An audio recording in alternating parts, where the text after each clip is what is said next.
You're on a path in the woods, and at the end of that path is a cabin. And in the basement of that cabin is a princess. You're here to slay her. If you don't, it will be the end of the world.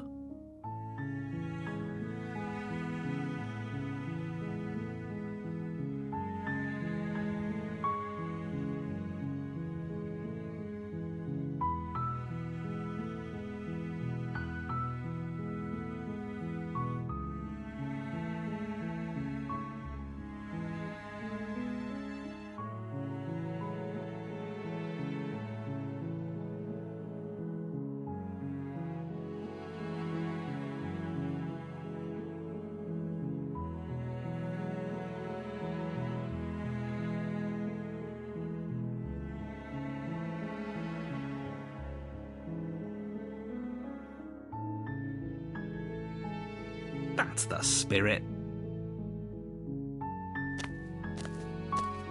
You make your way up the short path to the cabin. You'll find the princess within. A warning before you go any further. She will lie, she will cheat, and she will do everything in her power to stop you from slaying her. Don't believe a word she says. We're not going to go through with this, right? She's a princess. We're supposed to save princesses, not slay them. Ignore him. He doesn't know what he's talking about.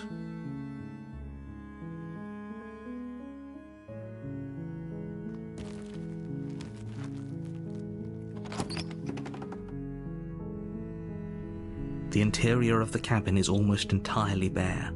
The air is stale and musty, and the floor and walls are painted in a fine layer of dust. The only furniture of note is a plain wooden table. Perched on that table is a pristine blade. The blade is your implement. You'll need it if you want to do this right. You take the blade from the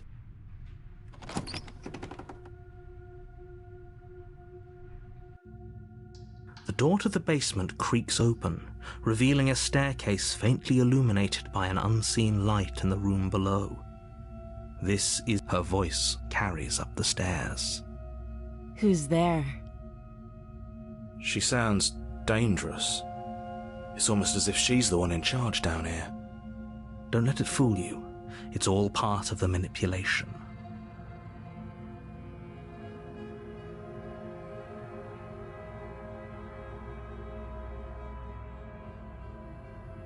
Don't be a stranger.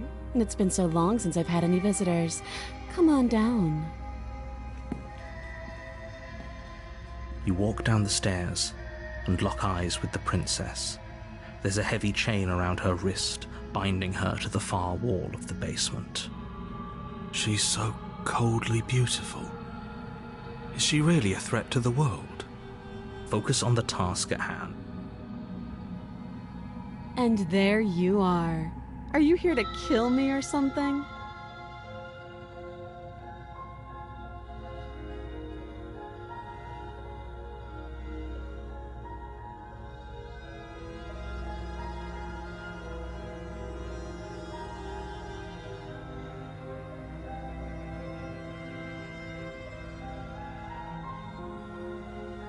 That giant knife you're holding kind of gives it away, doesn't it? The blade. Of course she doesn't want to talk. Who'd want to have a conversation at knife point? We should drop it. Don't you dare. It's fine. We can decide what we want to do after we talk to her. Maybe she really is a monster, but killing someone in cold blood isn't very becoming of us.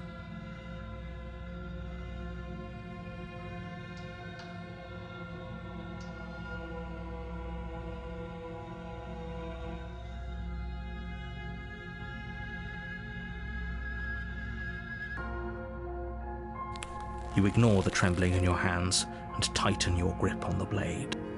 You poor thing. Your hands are shaking. You step forward, your grip on the blade tightening as you steel your resolve. I'm probably chained up in this basement for a reason, right? And if that knife is the only weapon you have, you'll have to get close enough to use it. So, you should just drop it. Best not to risk finding out what I can do. She's unarmed. If you hesitate now, it'll be too late. End this.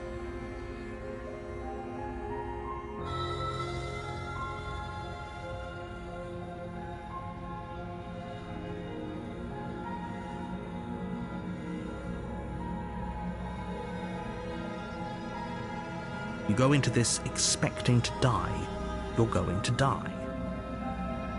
Hesitating? Why don't you drop the knife and the two of us can be civilized with each other?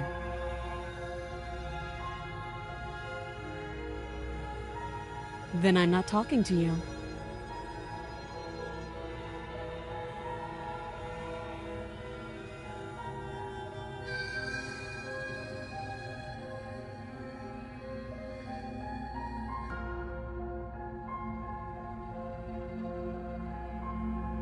You charge the princess, blade trembling in your hand, but you've already lost the battle. She casually sidesteps your thrust before knocking you to the ground with a single blow from her elbow. We shouldn't have hesitated. But she doesn't stop there.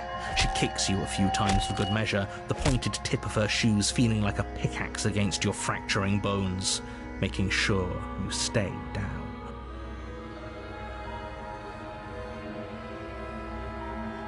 As you lie, crushed and broken on the basement floor, the princess kneels on your throat with the kind of weight you didn't think her slight frame could possibly possess. As you gasp for air, she eyes you with an intense curiosity. You shouldn't have let that fear creep into your heart. You had the upper hand, and now look at you. Is this really the best you could do? Look at you. Completely broken. I'd be lying if I said I wasn't a little disappointed. She applies more pressure, slowly squeezing what's left of your life out of your lungs. This is the end, isn't it? I'm afraid it is. Everything goes dark, and you die.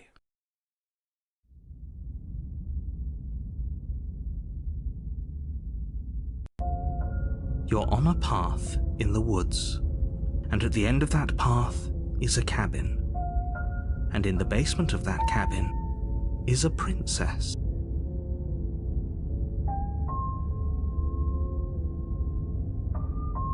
You're here to slay her. If you don't, it will be the end of the world.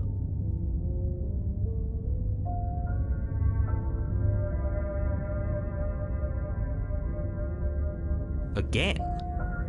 People don't die twice. You haven't even met the princess, and I hardly think she'd be capable of killing someone as skilled and courageous as yourself. If he doesn't remember what happened, then maybe it's best to keep it that way. You know I can hear you, right? It's going to be a lot harder than you think to keep secrets from me. What does it matter what he knows? There's nothing we can do to stop her. She's just going to kill us again. She is not going to kill you unless you let her, but slaying the princess and saving the world is going to be much more difficult than it has to be if you spend the whole time second-guessing yourself.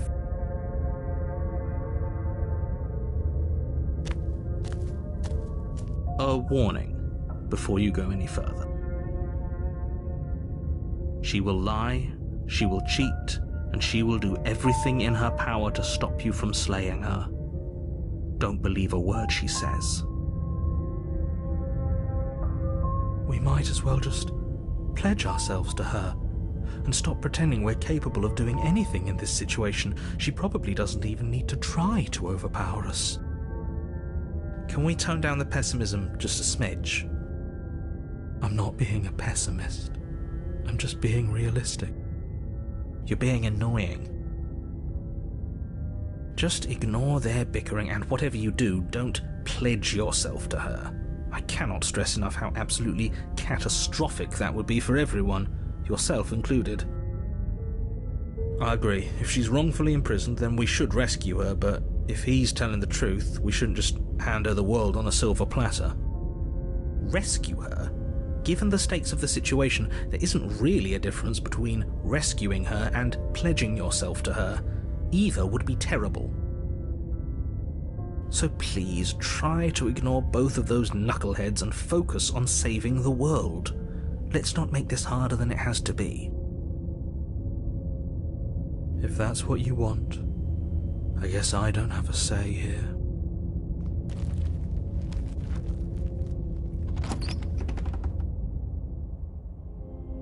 The interior of the cabin is larger and more grandiose than its humble exterior would suggest. The only furniture of note is a massive marble altar with a pristine blade perched on its edge. The blade is your implement. You'll need it if you want to do this right. Why do we feel so small? We don't feel small. We are small.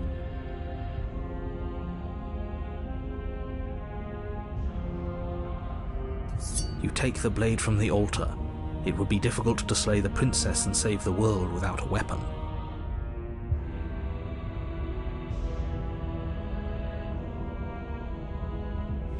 You walk up to the wall next to the basement door. It's a wall. There isn't much to see here. What are you talking about? This isn't a wall. It's a mirror.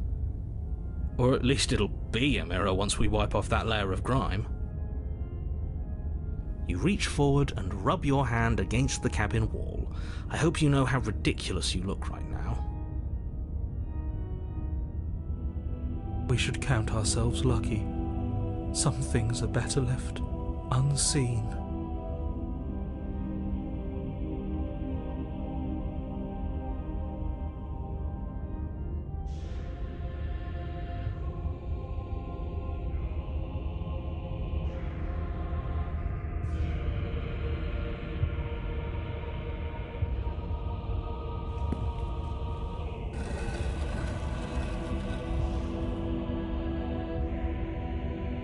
The door to the basement creaks open, revealing a spiral staircase. Its steps almost as deep as you are tall.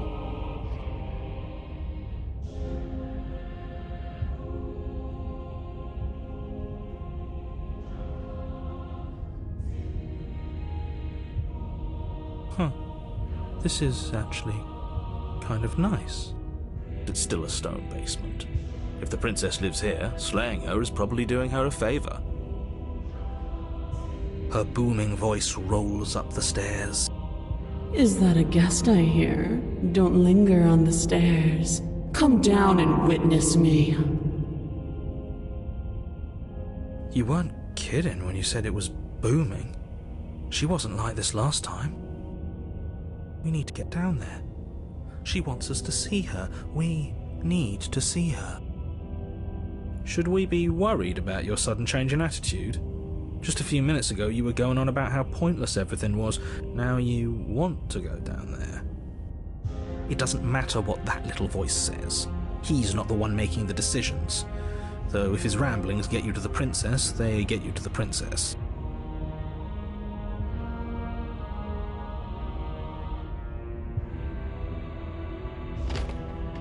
Making your way down the spiral staircase is a time-consuming and exhausting effort, every step requiring you to clamber over one edge before dropping to the next. But soon the end comes into view, and you tumble to the bottom, entering the vast, temple-like room beyond. The princess towers over you, almost glowing in the weak starlight, her figure framed by a stained glass window. Her long hair billows around her, and a chain binds her wrist to the far wall. The chain is nothing to her.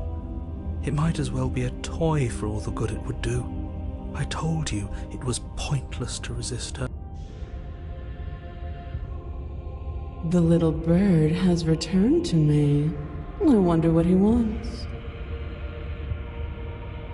You've brought that knife again, even though you know it's useless. Such charming audacity.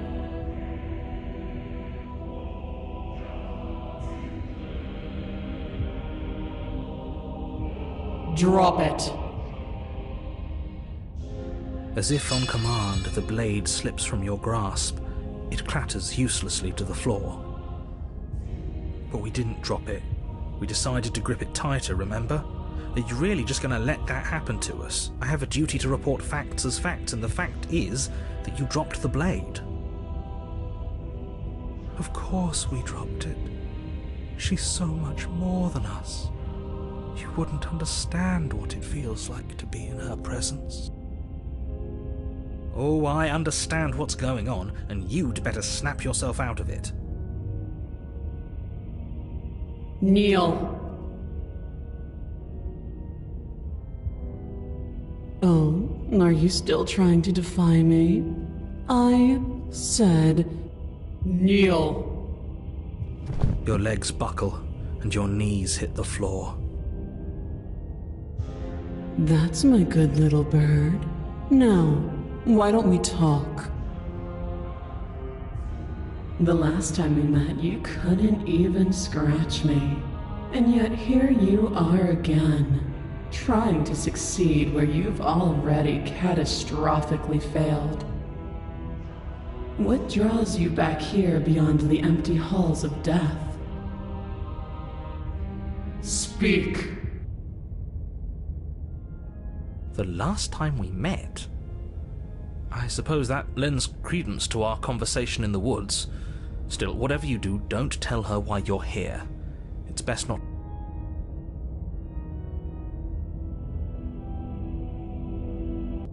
Perhaps you need another lesson in submitting to your betters. Pick up that needle. Do it. No objections here. I don't know what she's planning, and I don't like that we don't know what she's planning, but we might as well pick up the blade. As your eye falls on the blade, you feel a weight. Some divine hand that sits unperceived by your senses, but that manages to push you towards its desires like an unseen puppeteer.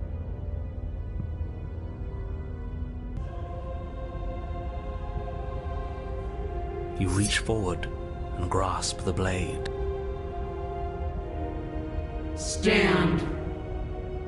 This one's easy. See? This isn't so bad. Okay, yeah. We can do that. We were probably going to stand anyway.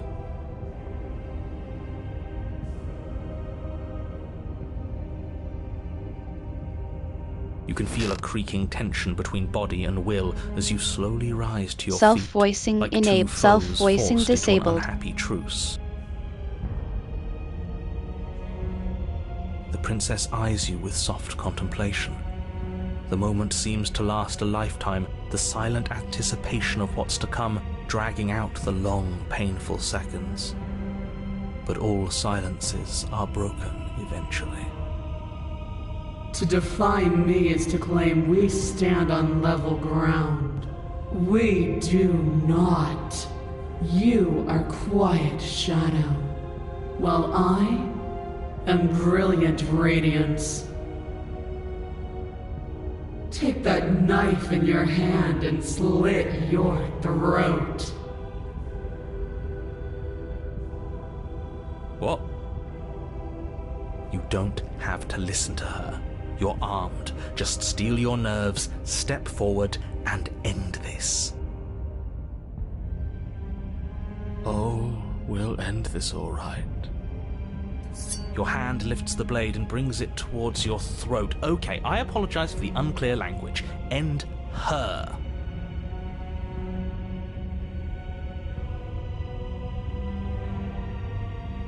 Your body is sluggish and unresponsive, actively fighting against you, but you do your best to stagger forward. One step at a time, you move towards the princess. Slitting your throat would have been a mercy, but it seems you're in need of a harsher lesson. Plunge that knife into your lungs. I'm sorry. Don't. As you take another step forward, the blade digs into your ribs, slicing through flesh with ease. It somehow feels like an entirely natural thing to do, while the simple act of walking has become an arduous impossibility. Then it slides back out, the wound burning as a small hiss of air escapes through the fresh orifice, blood-filled. Now, do it again. Keep doing it until I give you permission to stop. Those are just words. You don't have to listen to her. It's what she wants. You, heroic one, what are you doing? Don't just let this happen. Stop him from killing you. I'm on it. Your other hand locks around your wrist, struggling to keep it from perforating vital organs. But the blade still flails towards you, managing to slice bits of skin that plop to the floor to join the growing pile of blood and gore beneath you. Despite the pain, you manage to keep yourself in one piece, at least for now. What a pitiful display. A wounded little bird, thinking it can defy a god. It doesn't have to be like this. It doesn't have to hurt so much. You can choose a gentle end. You can choose to leave that punctured vessel for the next. Or you can pathetically struggle against yourself until the floor of this temple is painted with the bloody impressions of your futility. You continue to approach the princess, even as the repeated gouges of your blade expose bone and muscle to the open air of the basement. You know, this would be a lot easier if you gave us a hand. My influence only goes so far, and I can only juggle so many things at once. The best I can do right now is to continue to drive you forward. Believe me, this whole ordeal would be so much easier if I didn't have to contend with free will. You're the one making things difficult. You're the one making us hurt. She doesn't want to hurt us. She's just doing what she has to. Stop. As you finish crossing the room, you fall to your knees at the princess's feet, your chest heaving as your blood pools in the crevices of the stone floor, the coppery taste coating your throat. The princess kneels down, lifting your chin with her finger as her face lowers to yours. Your devotion is misplaced. You've surrendered to delusion. But something about your defiant spirit speaks to me. You are different than you were before.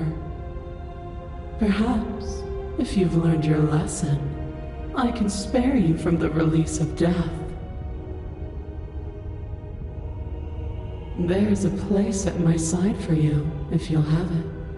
Not as an equal, but as something worthy to be kept. A priest, perhaps, or a pet. Well, that's demeaning, isn't it? Yes, It's a mercy. Take it.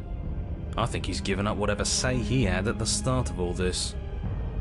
At least one of you is sane. She's within striking distance, and she's only negotiating now because she knows you have what it takes to put an end to her. Seize the moment before it's too late. No. Yes, though your body trembles, struggling to defend itself in the face of the princess's overwhelming will, you finally manage to break through, darting to her side before she can react. The wind of your freedom rushes through you, and you channel it into a decisive blow, stabbing into the soft flesh of her ankle and severing the tendons in an act of unyielding defiance. She falls to the floor, crashing unceremoniously to her knees. But you don't give her any time to recover. Your heart pounding with determination, you plunge your blade into her chest.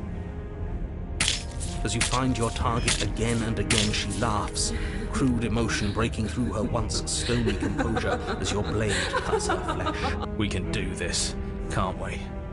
You always could. The decision to give you this task was not made lightly. You're here for a reason.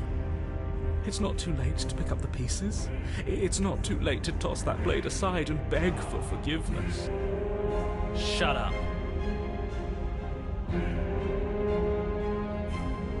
I can't believe you would actually strike me.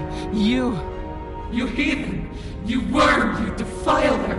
You don't know the consequences of your arrogance! Before you can strike the final blow, the princess lashes out, knocking you off your feet. There's an unsettling wet pop as your spine breaks, numbness and pain spreading through your body. As you rebound towards the ceiling in a moment of disorientated lightness, she drives her fist into your chest. Your body is crushed as she pulverizes you into the floor, the ground itself breaking from the impact. You lie there, broken, beyond pain, unable to even see what she's done to you. But the princess is succumbing to her own wounds as well. She looks down upon her body in abject horror and disgust. You made me use my hands. I can feel myself twisting into something new, something dull, something defiled.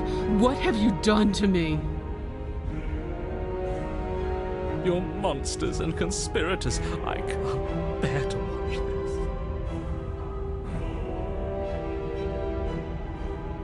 The princess has been nothing but cruel to you. You should feel liberated by her fall. But I don't feel liberated. Aside from the pain, I feel fine.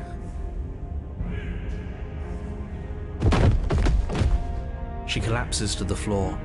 Her glassy eyes watch, unblinking, yet somehow still full of anguish and fear as the two of you perish together. I suppose we were never going to get a happy ending here, were we? Don't let those be your final thoughts. You saved the world. That's worth something.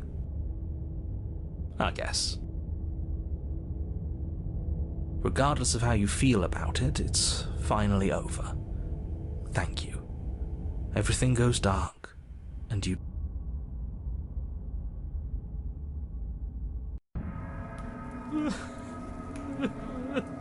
on a path in the woods. And at the end of the path... Okay, what the hell is that?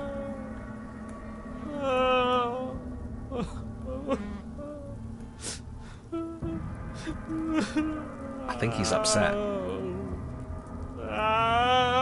What's he got to be upset about? We just killed a god. Exactly. You heathens destroyed the most beautiful thing that ever was, and ever will be. I can't say I have much sympathy for you. She was bad for us and you almost got us killed. You're being too generous. He did get us killed. Alright, enough chatter. Got a thing I'm supposed to do, and if you don't mind, I'd like to do it without any more interruptions. Okay, great, you're listening. You're on a path in the woods, and at the end of that path is a... If your thing is telling us about the princess, don't waste your breath. We know all about her. It's hardly a path in the woods at this point, is it? Look, if the world around you is changing, especially all the way out here, then that means you're nearing the point of no return. Whatever happens next...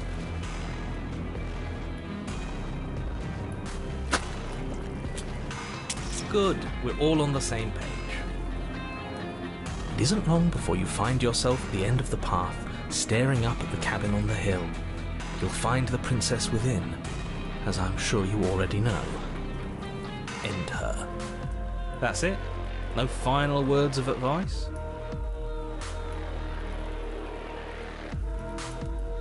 I'd rather not waste any more time. I'm sure that any advice I'd give at this point is something you've already heard.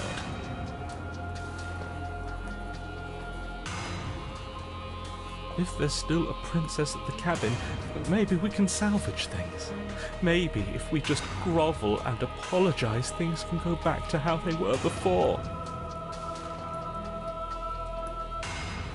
Oh, cut it out, will you?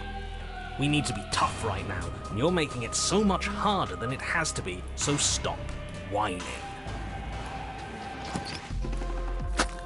The interior of the cabin is a place that feels long forgotten. There was once an elegance to its construction, carved marble columns holding a high arched roof, vaulted windows letting in the weak starlight. but that is how it was. Now there is a growth that has overtaken it. A viscous fluid seeps from cracks in the stone walls, and it congeals into chaotic streaks of writhing nerves and wet clumps of living meat. That's horrible. You did this. The only furniture of note is a pulsating pedestal, a pristine blade perched on its edge. The blade is your implement. You'll need it if you want to do this right. You take the blade from the pedestal. It would be difficult to slay the princess and save the world without a weapon. Good. Nothing feels better than gripping cold steel.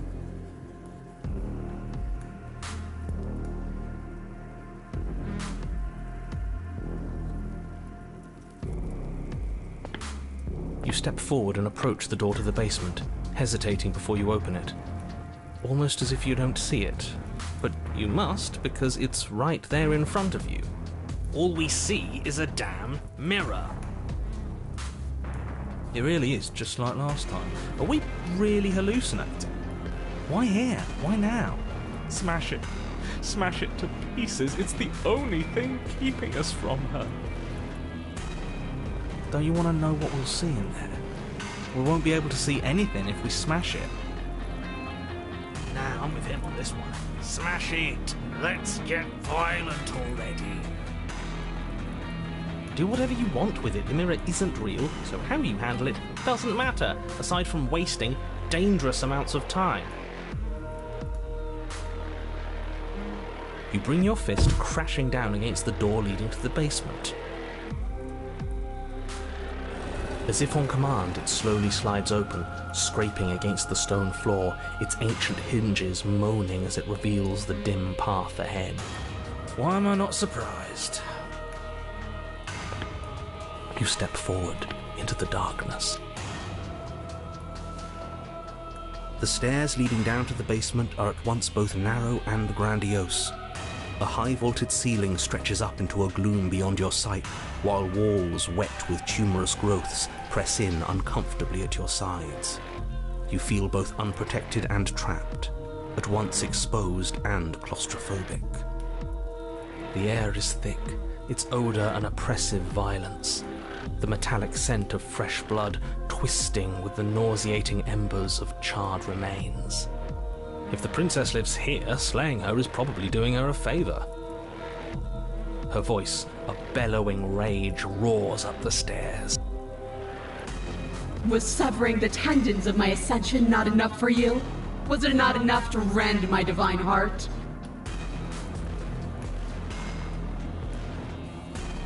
Come, see the horrors you've wrought upon my flesh, and feel my hands set upon your throat. See how you've soured my once divine melody. She's so angry with us. Why? Why did you desecrate her? Why couldn't I stop you? You've got to stop thinking about her like that. It isn't doing anyone any good. She's not some untouchable god. She's an abomination, and we're going to put an end to her once and for all. Whatever she is now is our fault. If she's an abomination, then what does that make us? It doesn't matter what we are. She needs slaying, and we've got the means to do it, so let's get a move on. If I might interject, you didn't make her into an abomination. She's always been what she is. It's why you're here, and it's why your task is so important. You make your way to the bottom of the stairs. The chamber's walls are painted in blood, a deep, sickening red that drips down in clotted streams onto the charred corpses that make up its floor. This place reeks of torment, of ripped skin and burning bone. The princess stands in its centre, muscles flayed and bare and weeping, draped in a tattered dress of her own skin. Her heart beats from its place in her open chest. Do you know what I'm going to do to you. There's not so much a moment of hesitation before she steps forward.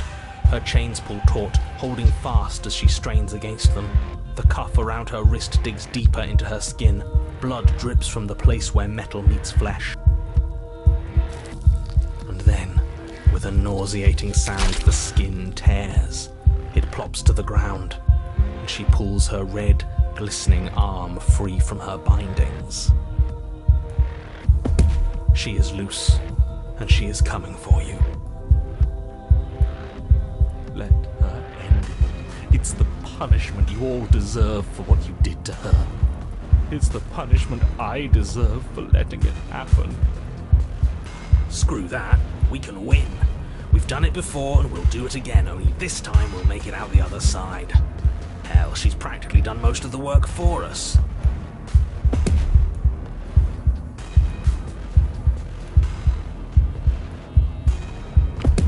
Your heart free of fear, you charge towards the princess, your eyes locked on each other, both of you prepared to lay down your very essence in one blow. It's now or never. Let's make it a beautiful blaze of glory. With a horrifying squelch, you are unwound. No, that's our stuff. She can't just do that. She just did. Unfortunate, I know, but reality is reality. You should all just be grateful she's decided to keep us alive. Even in her defilement, she is merciful.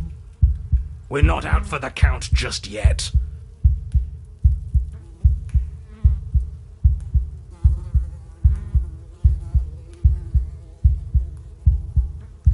But the words don't leave your metaphorical mouth. Instead, all that leaves you is a wet and horrible gurgling as tissue vibrates out of place. Our metaphorical mouth. You don't have the means to speak anymore, do you? How tragic. It is tragic, though, isn't it? I'm not satisfied dividing fear and indignation from your eyes alone. A quivering mound of flesh is no companion. She snaps her fingers, and the basic form of a vocal system assembles before you. Now, little bird, what was it you wanted to tell me?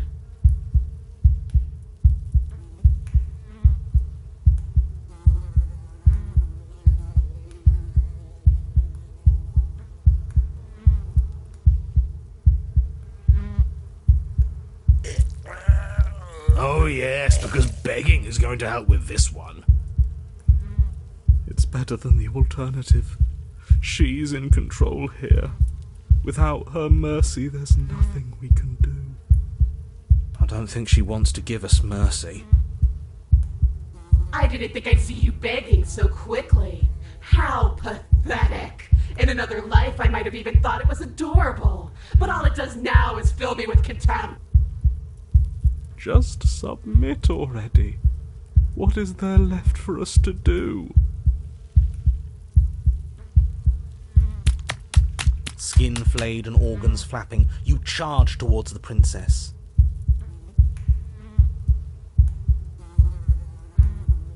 That's right. She'll never stop us. Still you defy your god! I've made the mistake of underestimating your resolve before! Never again! As you swing for her heart, what's left of you explodes. So that's it. It's over, just like that. Of course it's over. It's been over since the very first moment we laid eyes on her. This is the final note of your discordant melody. You will not return again, because you will live in that single tone forever. No! It's not over! We're a god killer! We've returned from death itself twice! Didn't you hear her? We're not dead. What's the difference? From many perspectives, there isn't one, but functionally, that is, from your perspective, the difference is massive. You are entirely laid bare, spread to each corner of the room, yet you are wholly aware of the state you're in, incapable of movement, but entirely capable of perception. In fact, perceiving your state is the only thing you can currently do. You are preserved, perfectly, in the amber of her torment. We're more than this. We've lost bodies before. We just have to lose this one and make another.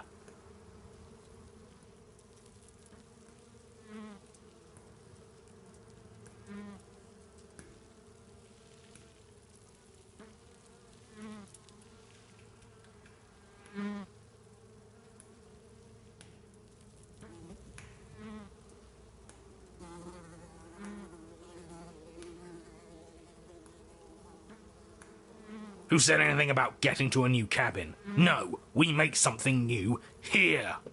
It won't matter if you do. She'll just pull us apart again.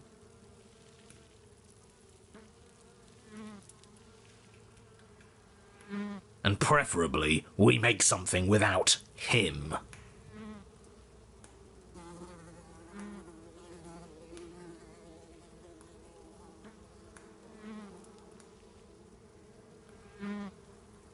Absolutely not. I refuse to let you just decide to die with your task unfinished. If you die here, the world is doomed.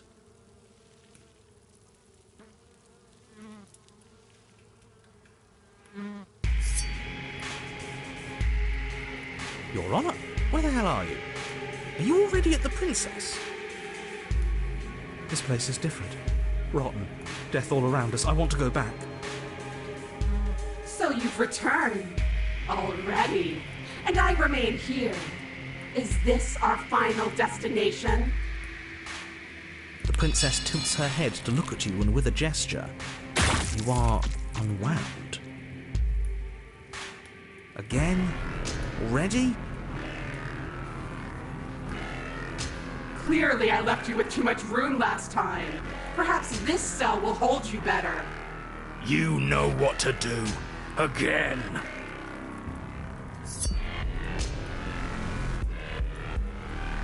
Your Honor, she's gorgeous. Absolutely divine. You, guy who describes things, you better start saying what we do this time. And what are you doing? Attacking her, obviously. Right. You charge towards the Princess and... There is no spark in you, only matter devoid of life. you explode. Again.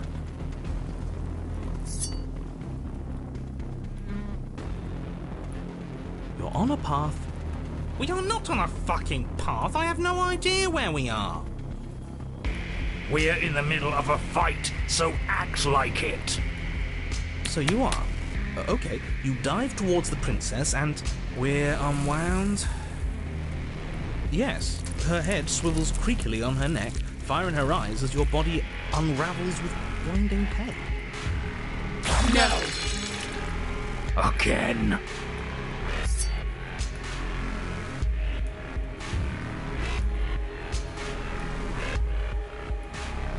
Your Honor... No time. You, narrate, now! Yes, of course. Pristine blade grasped firmly in your hands, you fly towards the princess before she can turn to face you. We might actually do it this time. I can feel that body of yours slicing through the air. How many more times will I have to scatter you? As she turns towards you, the very essence of your being begins to flake away. Your muscles, then organs, then nerves laid bare and screaming as the rest of you is stripped of substance. Oh, boo-hoo. It's just a body. It just needs to last long enough to sink this blade into her heart. It doesn't last. You are disintegrated. Everything goes dark. How many times do I need to pulverize you before you finally understand? You are nothing. An empty void that dared to dream it was alive. feels right. If we're nothing, then why are we still here? Because we always have been. If we're nothing, then how can we do anything? The same way we always have. Being nothing has never stopped us. Now end this. End her. You cannot win if you cannot be!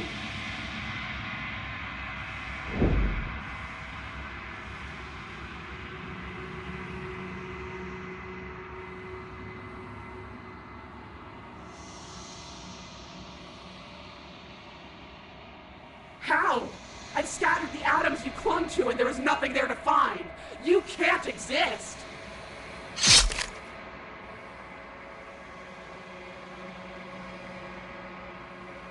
It's over.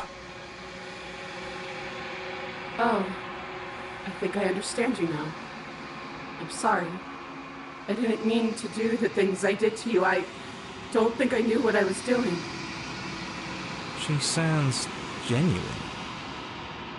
They always do in the end. It's cold, but I'm going to be okay, right?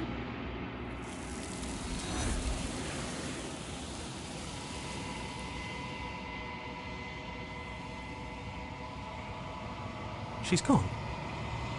Where does she go? Should we try and find her? And there's that mirror again. Why is it here? Why now? I'm begging you, don't do this.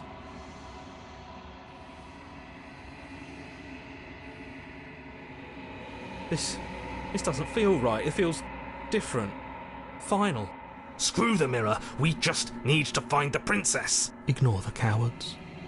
You have to look.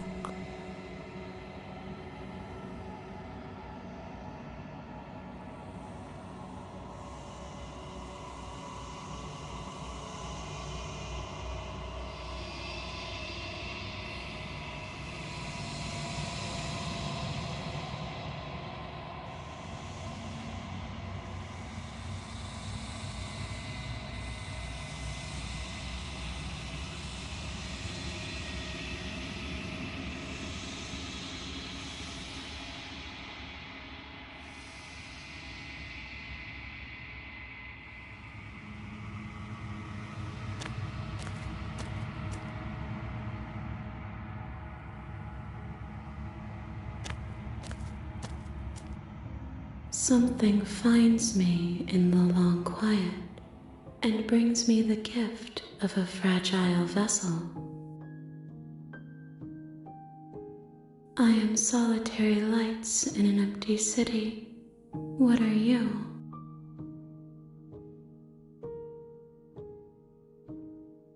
I think that you are like me. We are oceans, reduced to shallow creeks.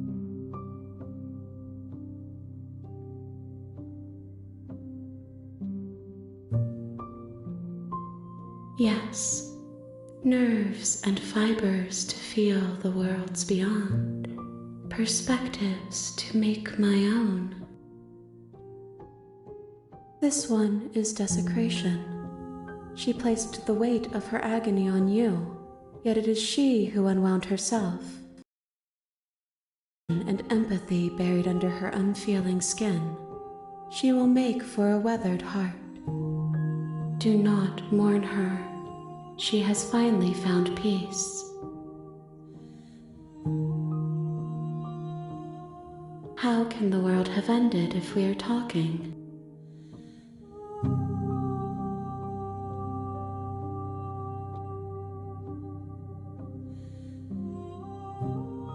You are the only thing I have ever known.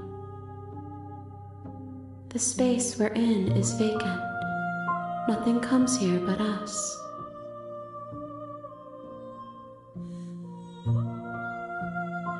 Nothing, as we are, but I know that there are worlds beyond us, and that we are meant to reach them. There is no exit, but this vessel is a creature of perception. She can make you forget, if only you believe her to be able to.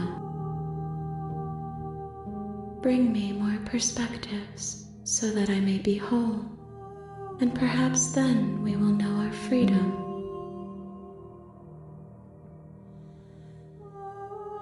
Everything, until we meet again.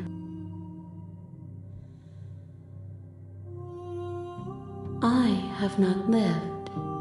I am not afraid to die.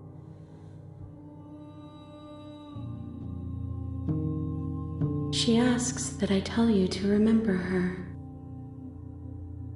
You won't.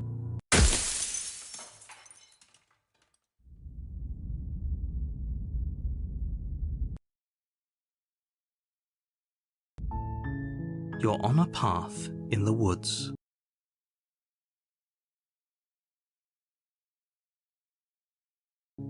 And at the end of that path is a cabin.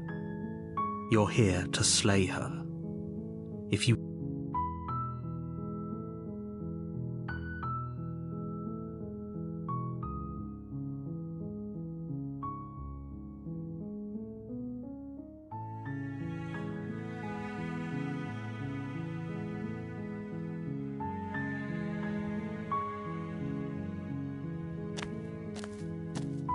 You make your way up the short path to the cabin. You'll find the princess within. A warning.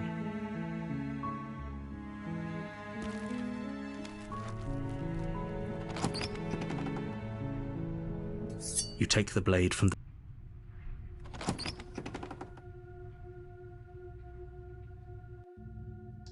door. Her voice carries up the stairs.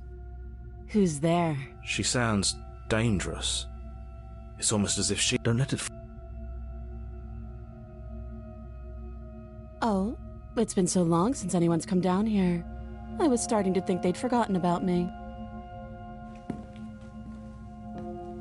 You walk down the stairs and lock eyes with the princess. There's a heavy chain around her wrist, binding her to the far wall of the basement. She's so coldly... Focus on the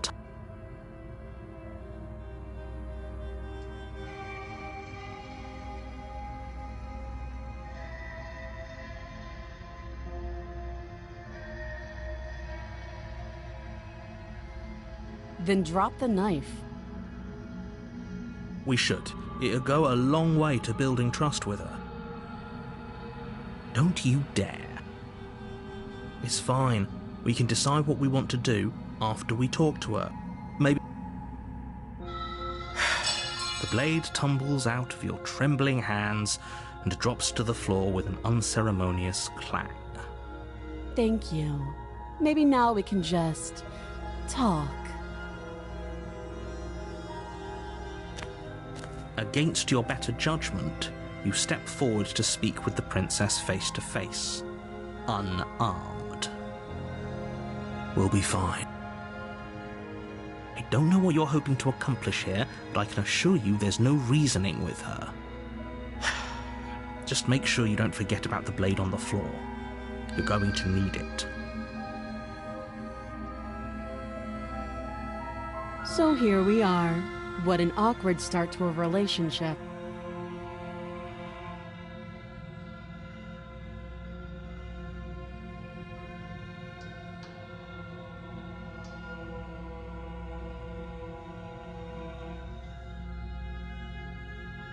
Too long. Note the lack of detail. You can't trust her.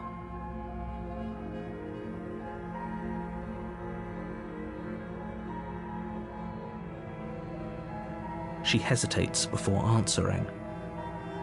You can address me as Your Royal Highness, or Her Majesty. Any honorific should do, really.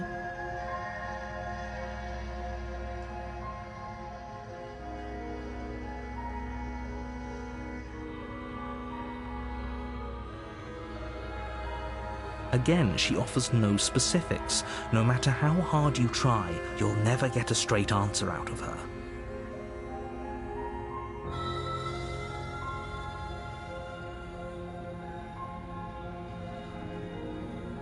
Do you?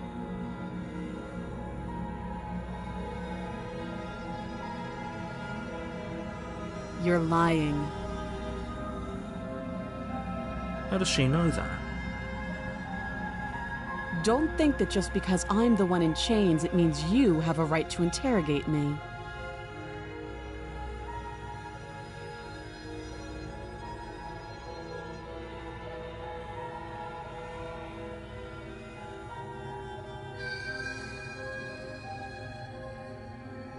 Oh, have you decided what to do with me? You know why you're here.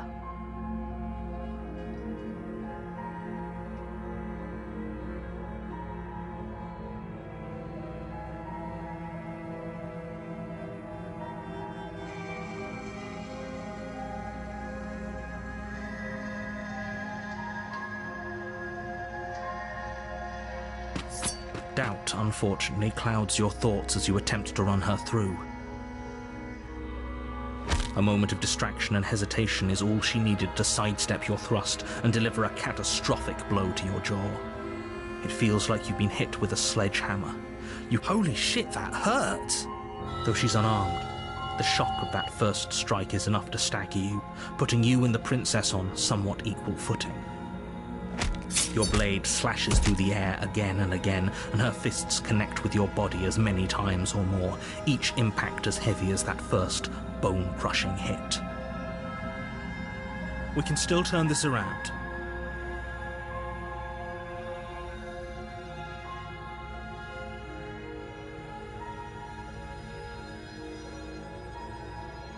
You and the princess stare at each other, both gasping for breath, equally exhausted. You probably won't make it out of here alive, but you can at least make sure that she won't make it out of here either. Excuse me? Do you think this is what I wanted to happen? I have a duty to state the facts of the situation, and honestly, it's a miracle anyone is still standing right now. Can you not feel all those ruptured organs bouncing around in there? If the princess doesn't do our friend in herself, internal bleeding is certain to finish the job. The two of you clash for the final time. You feel your ribs break as she delivers a heavy blow, but you push through the pain, falling forward and sinking your blade deep into the princess's heart.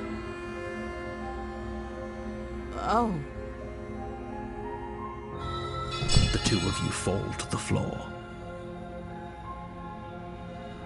This was fun. The princess gasps, her voice an unhealthy rasp as her lungs start to fill with blood. You put up more of a fight than I thought you would. But I have to wonder. Do you really think this is the end? But you don't have time to worry over such things. Everything goes dark, and you die.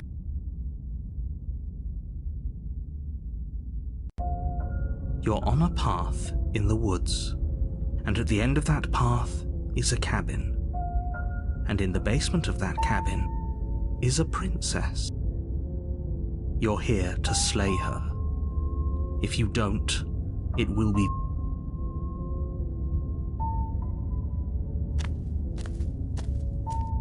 She will lie, she will cheat, and she will do everything in her power to stop you from slaying. Lie. The crew.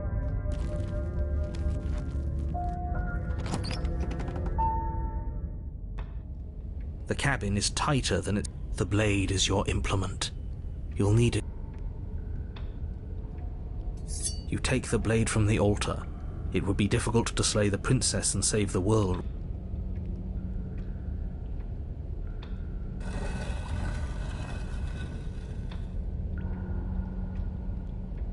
The door. Her fierce voice carries up the stairs. Is that another challenger?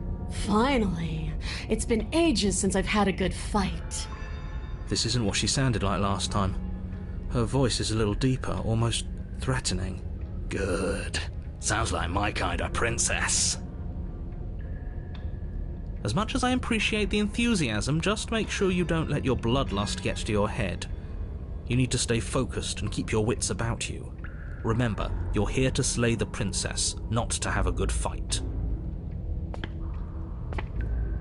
As you descend the final step, the form of the princess comes into view, a large shackle leading from her wrist to the basement wall. It looks like she could rip those chains out of the wall without a second thought.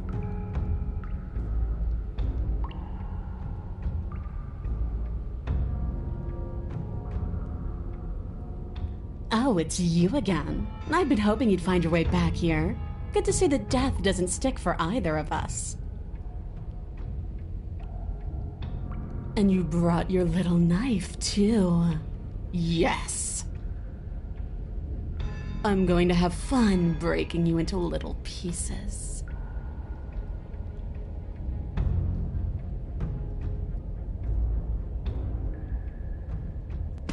Good. With a singular focus, you launch off the whetstone floor of the basement and catapult yourself headlong towards the princess. Here we go. Let's make this count. Oh, we'll make it count, all right. You can feel flesh give way before a sudden impact blunts your momentum, your weapon tightly lodged in the bone of her arm. She grins. Pull it out. We'll try a different angle. No, we can do this. Just keep pushing. We're not gonna win if our weapon's stuck in her arm. You pull back on the blade's hilt, doing your best to free it from its sinewed prison. But as you tug the blade free, the princess slams you down onto her knee. It collides with your ribs, and you feel them splinter, cracking like wet wood from the impact. And you find yourself in midair, effortlessly tossed across the room. You hit the floor, your ribs complaining painfully. But you can feel you push yourself off the ground and attack the princess, trying to bait an opening. You do your best to outplay her, slashing out and leaving red cuts in the tattered remains of her white dress. But you have little room to maneuver. For every glancing blow you manage to land, she slams you against the wall in retaliation, each impact threatening to be the last. This weak little dance isn't working. Just toughen up and overpower her.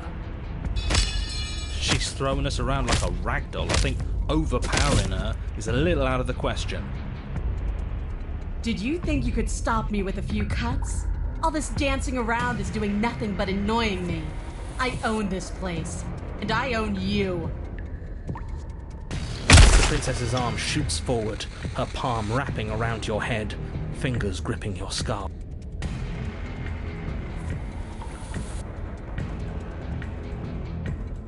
How disappointing. She squeezes, the pressure unbearable as her fingers dig into your scalp. The last thing you hear is the unsettling crack of your skull and the sickening churn of what was your grey matter. Everything goes dark, and you die. You're on a path in the wood. If you weren't so damned afraid of what she'd do to you, we wouldn't have died back there. Fear is good. Fear keeps us alive. We died because you didn't have enough of it. So what? You'd have us cower in a corner? No, but that place suits her better than it suits us. She's big. We can't hope to find holes and openings down there. We need more room if we're going to survive. Are you suggesting luring her into the woods? Do you have any idea how dangerous that would be? If you lose, are you not challenging us on all the looping? Have you known about it the whole time? Are you the same one we've been talking to since the beginning? Sorry to disappoint what I'm sure must feel like a grand revelation, but that's not what's going on here. We've never met. It doesn't matter. We could go in circles forever. I don't like staying still for too long. Let's get to the cabin. See this? It's good to know that at least one of you is still capable of reason.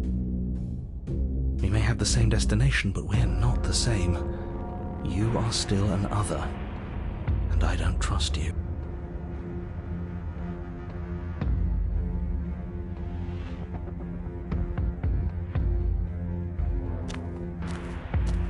It isn't long before you find yourself at the end of the path. No last advice for us?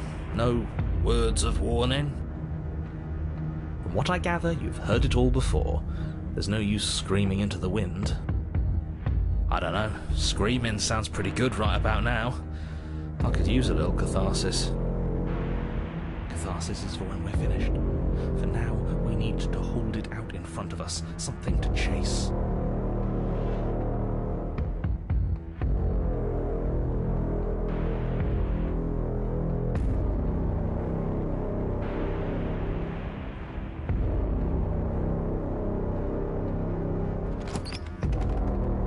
The interior of the cabin is suffocatingly tight, more of a glorified tunnel than a building. Its stone walls squeeze against your sides, leaving you no choice but to press forward. The only furniture of note is an iron altar jutting out from the wall, a pristine blade perched on its edge.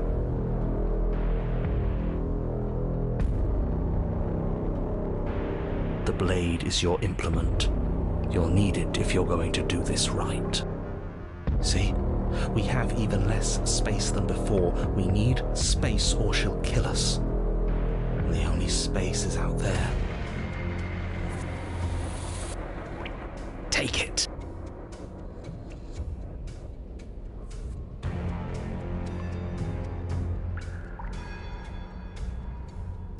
You take the blade from the altar. It would be difficult to slay the princess and save the world without a weapon.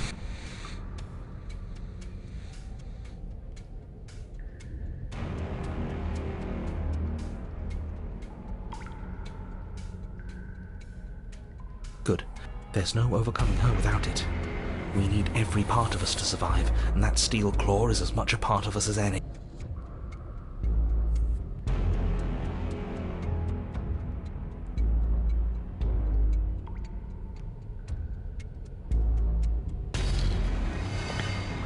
You step forward and approach the door to the basement, hesitating before you open it, as if you don't see it.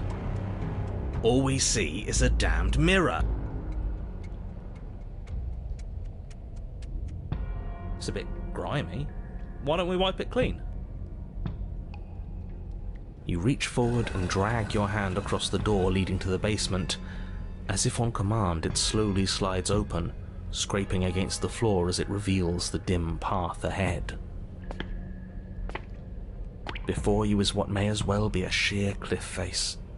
There are enough footholds that you'll be able to clamber your way to the bottom, but it will require careful effort. The air hissing up from below is warm and wet, like the breath of an enemy locked in close quarters. If her voice, bold and fierce and impatient, echoes from the chamber below. Do you have more fight in you than last time? That was such a disappointing show. I know you can do better than that. Goad her. Rile her up. If she's angry, she'll make mistakes.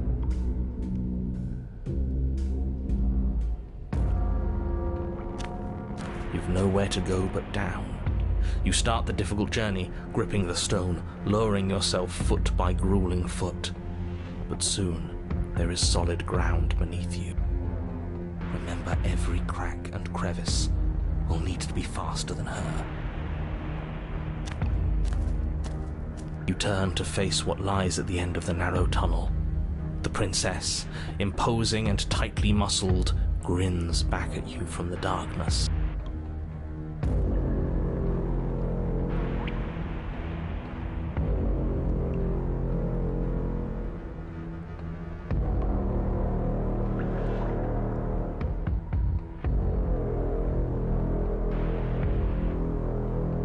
Her face widens into a broad grin.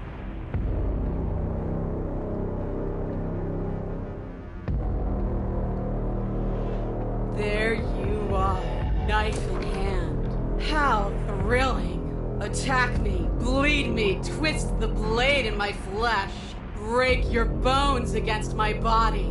I want a real challenge this time. We can't get that close. She'll kill us in the tight space, steel claw or not. Make her come to us, stand beyond her chains, and let her become frenzied. She'll break them. Then we run. I really don't like the sound of this. the only way we live. Well, what are you waiting for? If we're gonna do this right, you can't be scared. You need to want this as much as I do. So go on. Make the first move. Don't keep me waiting.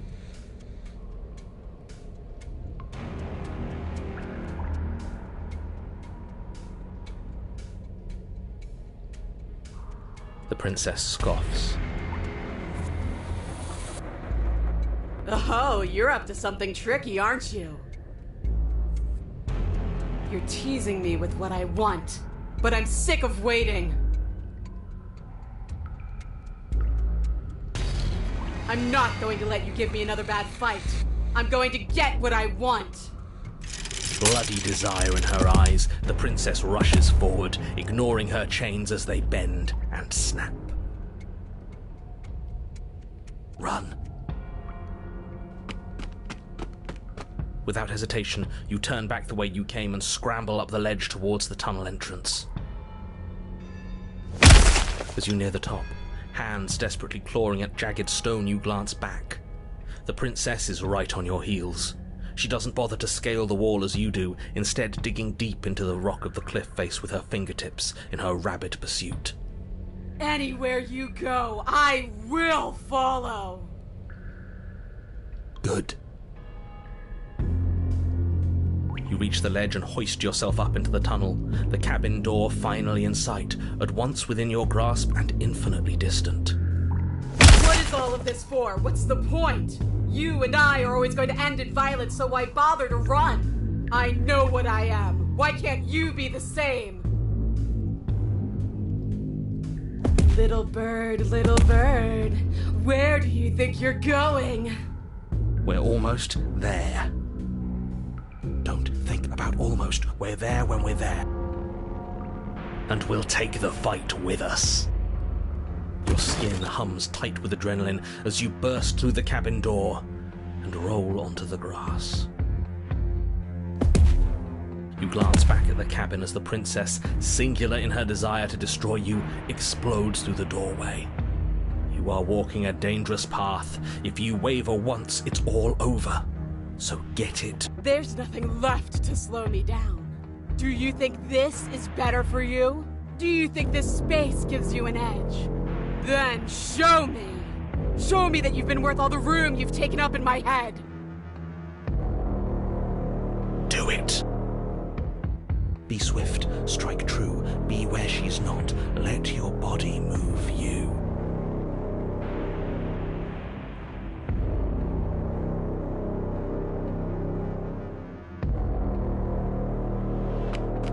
You leap from the grass and bound towards the princess, keeping low.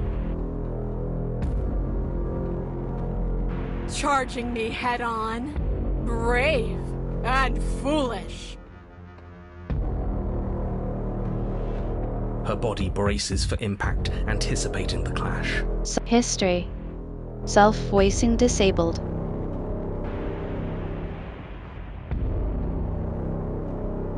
That's where you're both wrong. Left, now.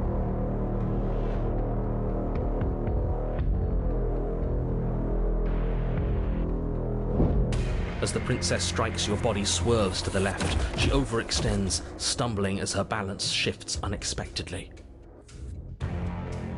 Strike. Before you can finish the thought, you lash out, the blade slicing through her leg. She turns to swing again. Right. You move out of the way, but this time it's not quite as clean. You can feel a bruise already blooming where her elbow crashed into flesh. It's nothing. A scratch. Yes, it could be worse. And you managed to gift her another cut in return. I'll be damned. We're actually going to pull this off, aren't we? You just might. But don't let it get to your head. Not until it's over. Yes, finally! This is the hole I felt in my heart. This is what I've needed. This is what I've been missing. This is how it always needed to end. Both of us giving it our all, beating and bleeding each other to death. The two of you engage in a devastating flurry of blows, each of you wounding the other again and again. She's stronger, but you're faster, and the deeper the both of you fall into your lethal dance, the more your edge shines over hers. She's more! Keep going! We can't stop now! You spy an opening, but this time she's waiting for you. She lets you sink the blade deep, trapping you in place long enough to wrap you in her impenetrable arms. You're slammed to the ground. Nothing! These blows are nothing to us! But her gambit wasn't enough to close the gap. It wasn't enough to kill you. She stares you down, coughing up a splash of blood as she gasps for breath. You've outplayed me, haven't you? Something feels wrong. Something... And?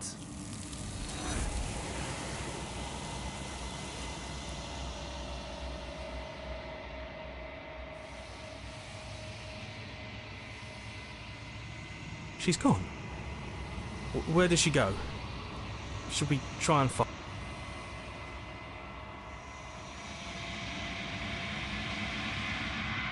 Screw them!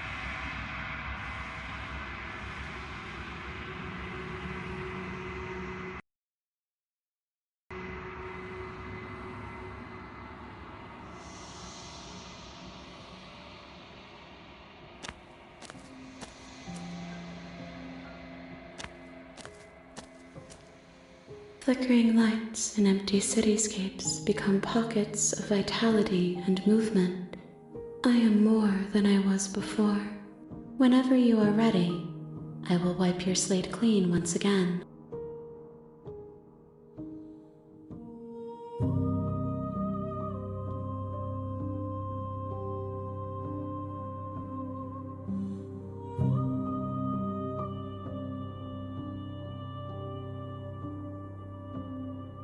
I will long for your return, but it will give me time to reflect on what I am. We will meet again.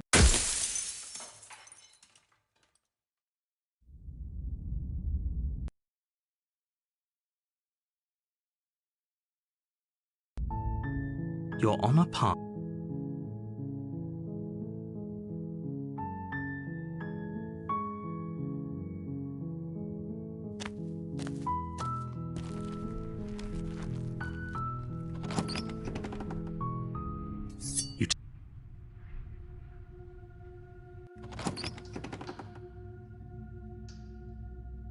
Oh, it's been so long since anyone's come down here. She's so focused on the task at hand.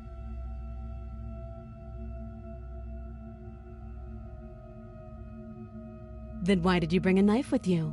How about you drop... She makes a compelling point. What if we just dropped the blade and talked? Look, don't you dare. It's fine. Thank you. Maybe now we can just... talk. Against your better judgment, you step forward to speak with the princess face to face. We'll be fine. I don't know what you're hoping... So here we are. What an awkward start to a... Don't jump to any weird conclusions. We're two people who have met each other. By definition, we have a relationship.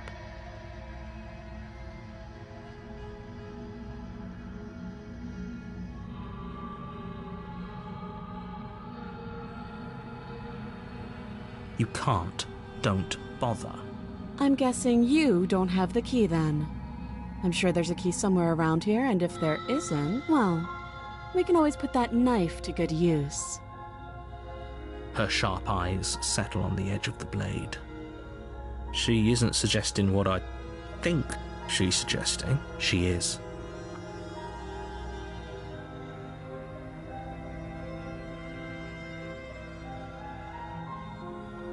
Oh, have you decided... You know.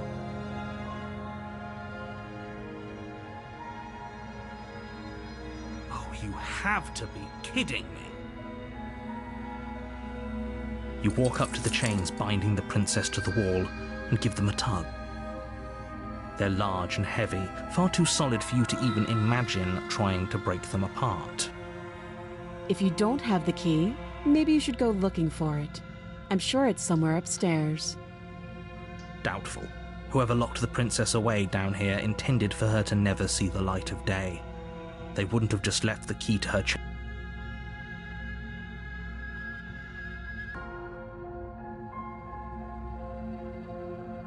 That would be fine. I can lose an arm. She speaks with almost complete nonchalance. If we were stuck down here for long enough, I'm sure we'd be nonchalant about cutting our way out. Anything to finally be free. You were telling someone else. Your shouts and plead. You're here. You try the door, but it's locked. I'll repeat. You make it easier for whom? Easier for everyone. I heard the door slam. They locked you down here too, didn't they? The knife. Pick it up and cut me out of here. You won't like what happens if... Against your better judgment, you cut into her flesh. The blade is sharp, and you make quick work. She didn't so much as utter. Free from her. How is she so Thank you. Now let's get out of here. No, we won't have it. As the princess approach... Wait, this is... Watch me.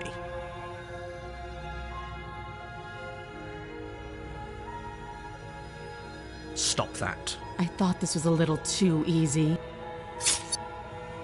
Your body lunges forward to sink the blade into her back, but the princess swiftly moves out of the way before you can connect. Stop it!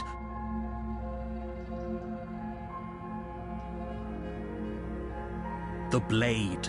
Move the blade. You're doing your best to help me, aren't you? I can see the conflict in your eyes. I'll make this quick. She steps forward and pries the blade from your rigid hands. Maybe I'll see you in another life. And then she slits your throat with an almost clinical ease. Her face remains unchanged as she watches you collapse to the ground, blood flowing from your butchered... This is the end, isn't it? I'm afraid it is. Everything goes dark, and you die. I hope it was worth it.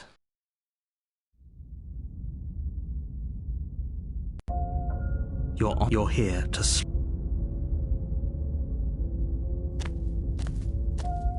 a warning. Before you go in, she will No, I didn't. Wink. Just ignore this clown.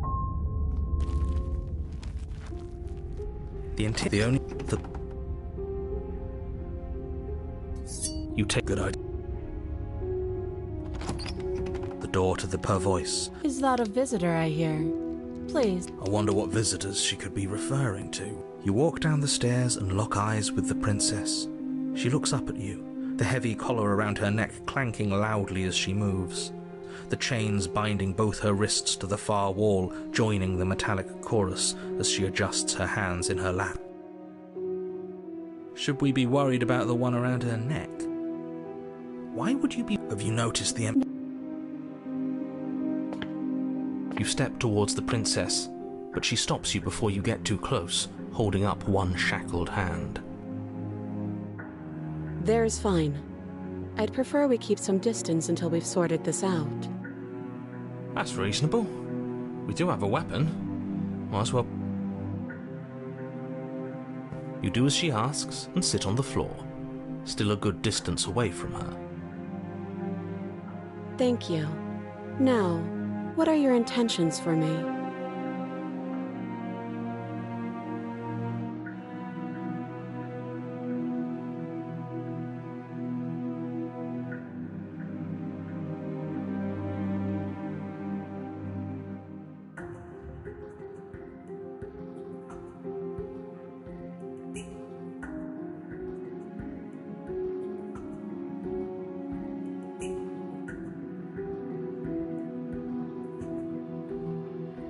Oh, you bastard. You'll regret this. As if by divine will, just as you finish the thought, you hear a door slam. I'm afraid you won't be leaving until the task is finished. That's not fair. Unless you deal with her right here, right now, she will remain an existential threat to the entire world. What, huh? so it's not even safe to think. I see how it is. I told you that you'd regret saying that, but I didn't think you'd regret it so fast, and with so little effort on my part. I guess we're stuck together.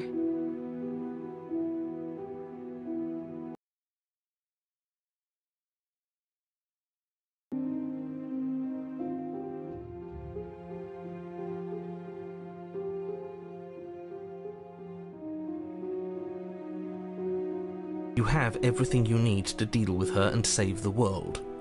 I'm sure the door will open as soon as you finish your incredible... Doesn't sound like we'll be able to talk him into letting us leave. Yeah, not a chance. He's single-minded about this. But don't worry. There are plenty of things that aren't in his control. Oh? For instance? Us. Her. But mostly us. If he didn't have his limits, we wouldn't be here. Not like...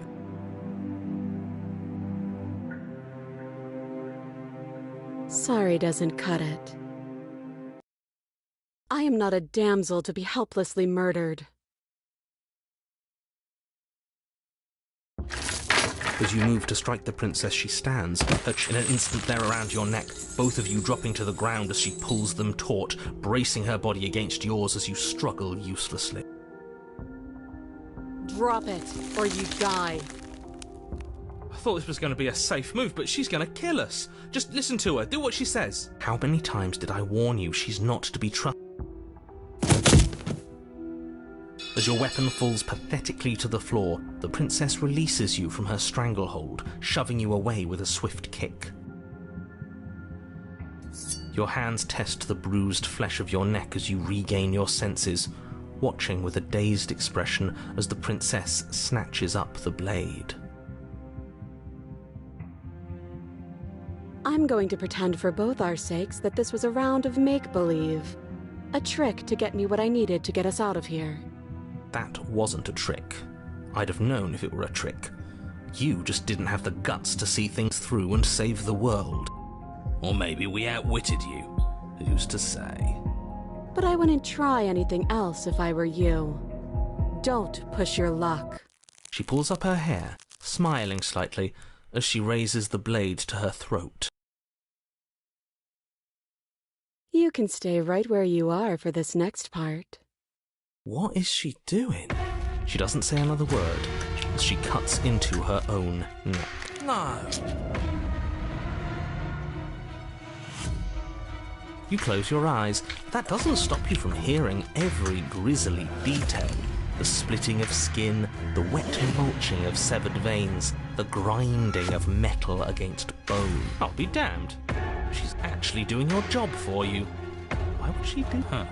So that's her play. Killing herself? We don't know that she's dead yet. We're not even watching it happen. She could just be faking those sounds. And then, finally, you hear a snap and an uneasy silence. There is a slow and fleshy tear. Hard to fake that. This is worse than watching. And yet our eyes are still closed. Finally, I think you can open your eyes now. Oh no, oh no, oh no, what did we do? Can we put it back? Please tell me we can put it back. The princess's eyes stare up at you. Dead. Congratulations! You saved the world. Huh. So I guess that's it. What a way to go. But she is... I hate this. Can we just get out of here? Of course, the princess is slain and the world is saved. Whenever you're ready to... Now hold on, she's dead. So what's the rush? What's your angle? I don't have an angle. I'm just looking forward to putting all this behind us. I'm sure you can understand that. Look, I'm just not ready to put my guard down. It's best to keep sharp. She wouldn't... You're just wasting your energy. The danger has passed, and now we can all relax and enjoy your reward.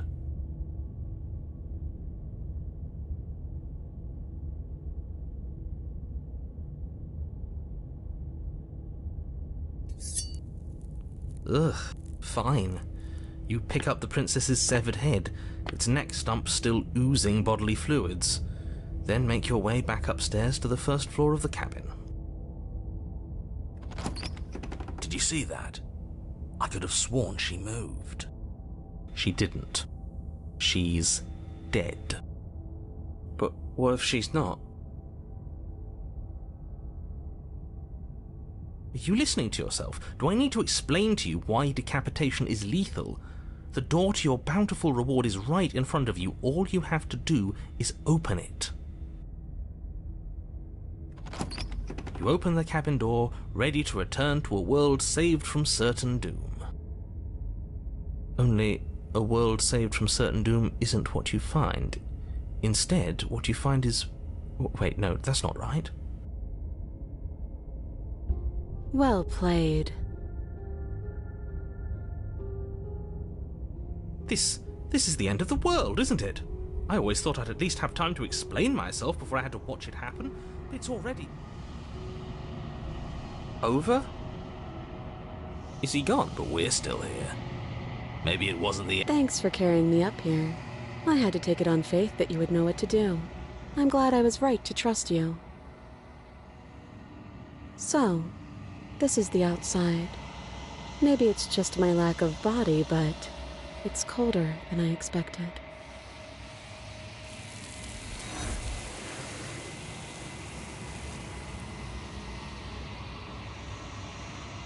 Janice, what is that supposed to... No.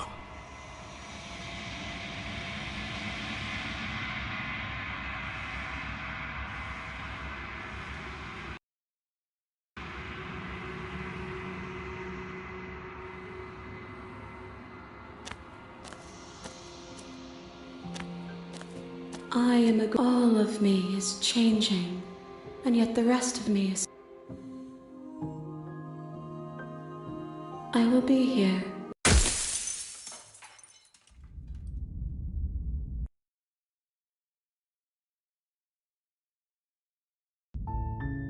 You're here.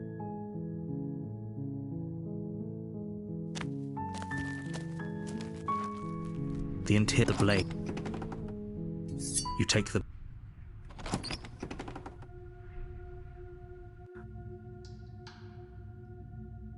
Good. You're still listening to reason. You walk down the stairs.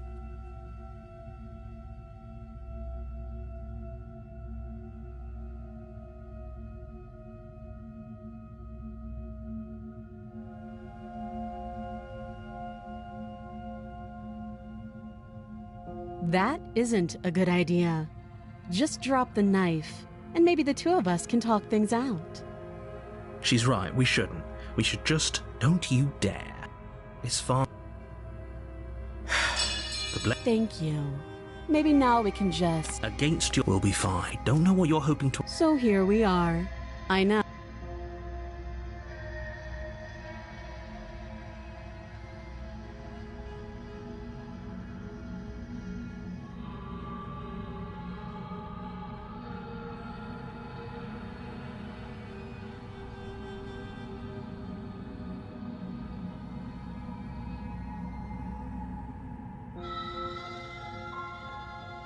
Believe me. And do you think asking me what to believe is going to suddenly make everything crystal clear? Let's not pretend that's going to happen. As far as you're concerned, and as far as they're concerned, I'm going to say whatever I have to get out of here. That's just the dynamic of our situation.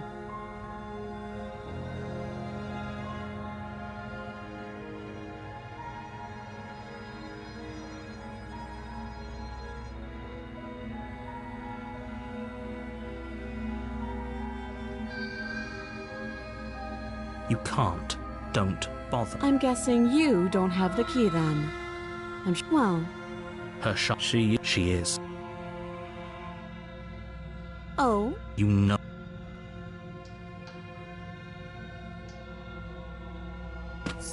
Doubt, unfortunately. A moment of distraction and hesitation. Holy sh... Though she's unarmed. The shock of that... We can still...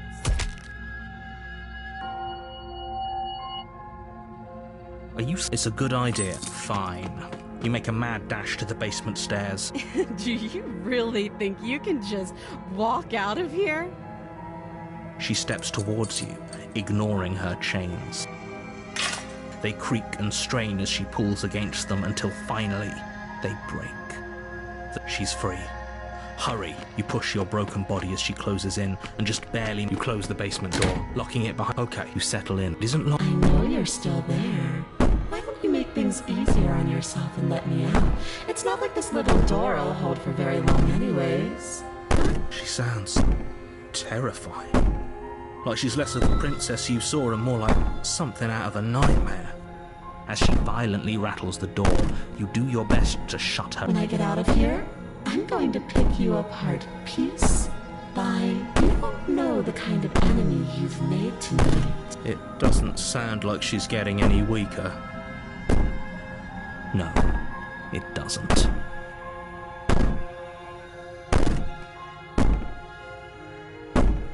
These aren't threats. These are promises. Sooner or later, you're going to have to sleep. And I'll make sure you never see the light of day again. You put the princess's threats out of your mind as best you can and huddle up against the wall. You jolt awake in the middle of the night to silence in the cabin. Where is she? Thanks for helping me get out of that awful basement. You try and stumble to your feet, but as the princess draws near, it's as though your body simply stops working. It isn't all at once. The paralysis comes in waves. First your toes go numb, and then your feet, and then your legs. You lie prone on the floor of the cabin, unable to do anything but witness her approach. Whose side are you on? Yours, of course. But I have a duty to uphold the truth. Lying about the facts of the situation doesn't change them. So helpless. I can take my time with you, can't I? She steps closer, one silent footfall at a time, cocking her head in curiosity as you feel your organs shutting down one by one. Or maybe I can't take my time with you. You don't look well. What a shame. If you'd only helped me get out of here, we could have done such wonderful things together. Your lungs stop drawing in breath, and your heart freezes in your chest. You have seconds left. I'd say better luck next time, but we both know this is the end, don't we? It can't be. This can't actually be how everything ends. I'm sorry, but it is. Everything goes dark, and you die. You're here.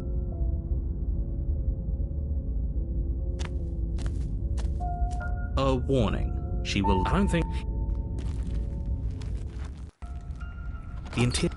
Oh, it's just... She's... I'm... So...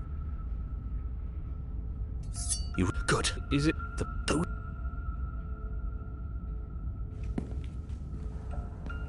You cross over the threshold and onto a series of isolated steps suspended in darkness. More eyes, too. You never mention the eyes. The air seeping up from below reminds you of fresh lightning and static, as if you're descending into a place that isn't meant for a creature of flesh and blood. If the princess lives here, slaying her would probably be doing her a favor.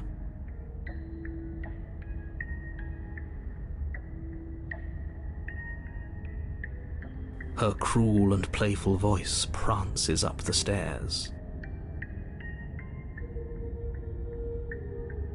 I didn't think you'd come back. We're gonna have a lot of fun, you and I.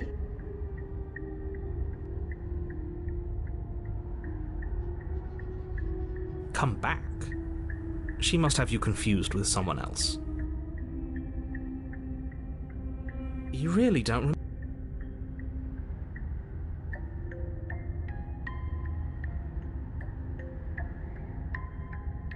It can't be that hard. But then we'd lose our weapon. We'd have to make it count. Otherwise she'd be furious and we'd be defenseless. If a knife is even enough to do anything against something like her in the first place. It'll be enough. You make your way to the bottom of the stairs. As you emerge, you find yourself between two loose rows of white... She could be anywhere, and there's nowhere for us to hide. We're completely exposed. Are you really not going to comment on how weird this place is? No, I'm not. Somebody needs to be the voice of reason here, and it certainly isn't you. Excuse me, I'm being incredibly reasonable. You're the one who's just matter-of-factly describing whatever the hell we're looking at like it's an ordinary basement. We're going to die down here. I don't want to die again.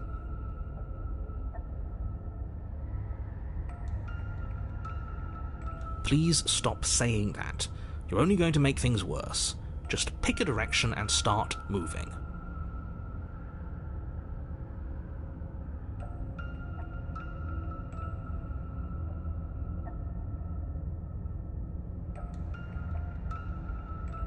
I wouldn't give it too much thought if I were you.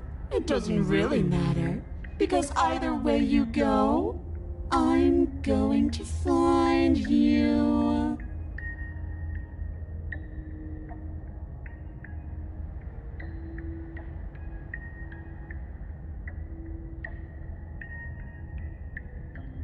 You turn to the left. A faintly outlined path lies before you.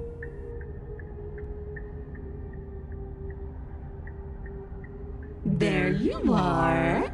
I told you I was going to find you. As the princess approaches, your legs suddenly go numb. Your arms quickly follow. This is it, isn't it? And you brought your little knife with you again. Cute. There has to be a way out of this. Think! Think! What did you do? Pull yourself together. She isn't supposed to be like this. I wonder how many times I'll get to play with you before you break. Your vision cuts out as your blood begins to coagulate. It's as if every part of your being is coming to a lurching halt. Heart, lungs, liver, nerves. Your lungs pull in a desperate gulp of air as your eyes shoot back open. Nerves. What are you doing? I'm working. Do you want this body to function, or do you want... And then experience stops once more as your body reapproaches death. Okay, whatever you were doing, please just start doing it again. Are you sure about that? Are you sure that's what you want, or do you want to interrupt me some more? You have seconds left. Yes, I'm sure.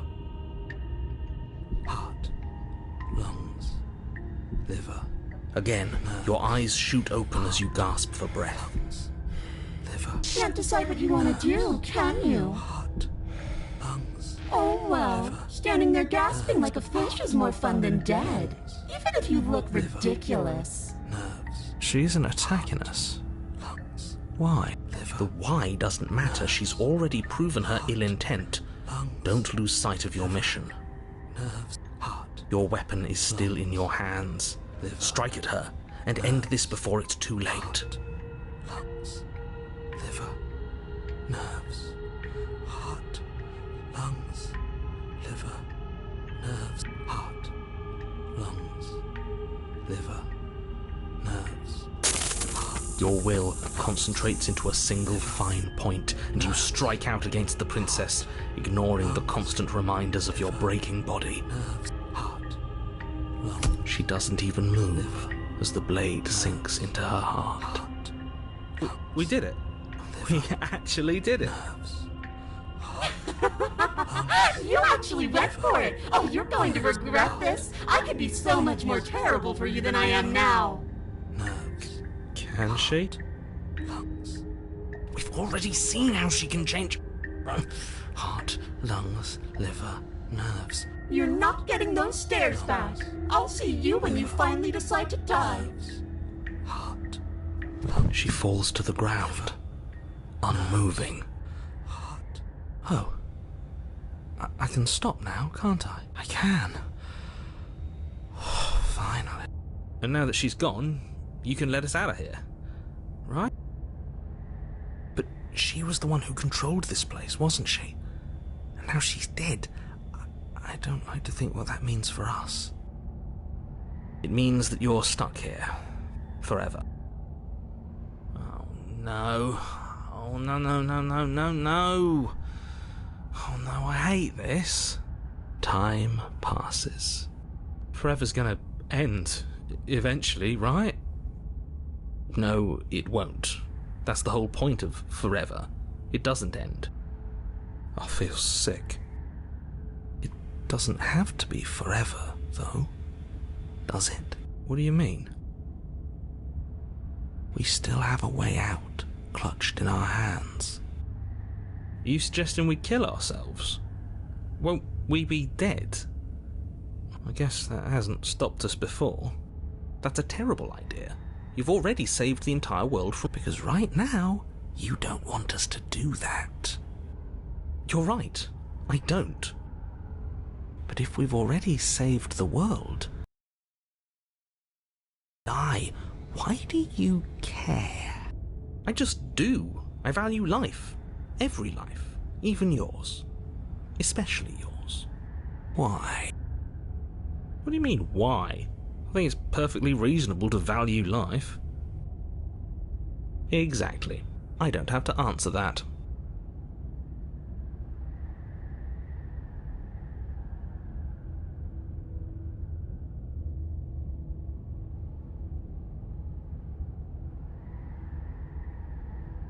You remove the blade from the princess's body. What exactly are you planning on doing with it? Again? That's unfortunate. You were only supposed to be here once. I don't like the way you said that. You knew this was a possibility, didn't you? Of course I did. Though I'd rather hoped I was the first one. That explains a lot, though. Oh, you bastard. How much are you not telling us? Plenty. But it's all in your best interest. And the world's. And mine. She's dead and we're stuck in a hell void forever. How could telling us your secrets possibly hurt anyone? It just can. Look, this world is saved, but if you start over, for all you know, you're just putting another world in danger. You barely managed to land the killing blow here. What if you don't manage it next time? I've already said too much, really. You won't get another word out of me on the subject.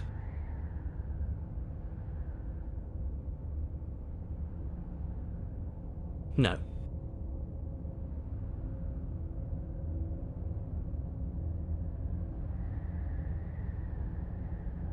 Oh no, what are you doing? You tighten your grip and fling the blade as hard as you can into the void. It's gone. Now you're really stuck here forever. There's no way out now. Still no.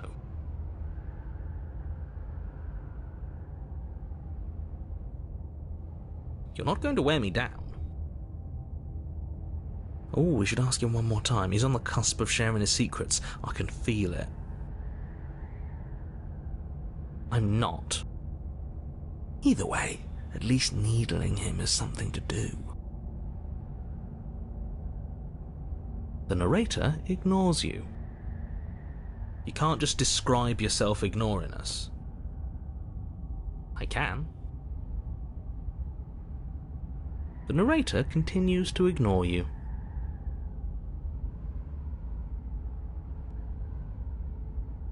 Oh, you could do a lot better than us. Exactly. You'll be fine here. Just come up with a game or something to pass the time.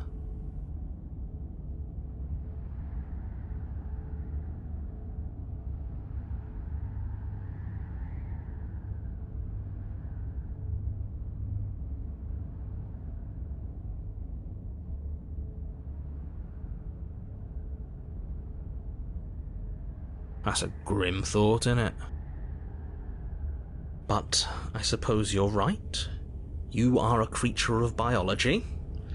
Something will happen to you before forever comes along. You really shouldn't have gotten rid of the blade. It was our way out. What were you thinking? Now, if we're going to be stuck here until we starve, we really shouldn't be at each other's throats.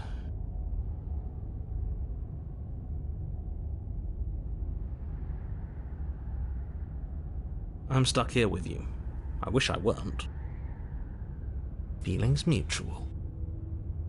At least we're all being honest.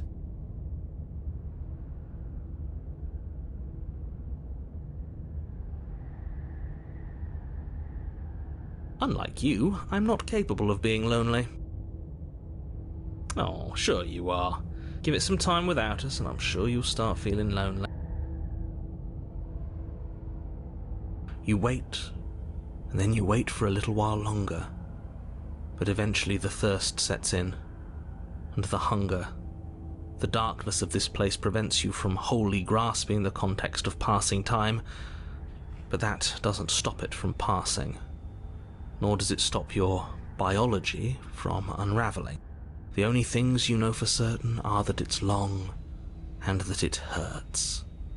The vastness of your suffering can't be adequately put into words. We really shouldn't have tossed the blade.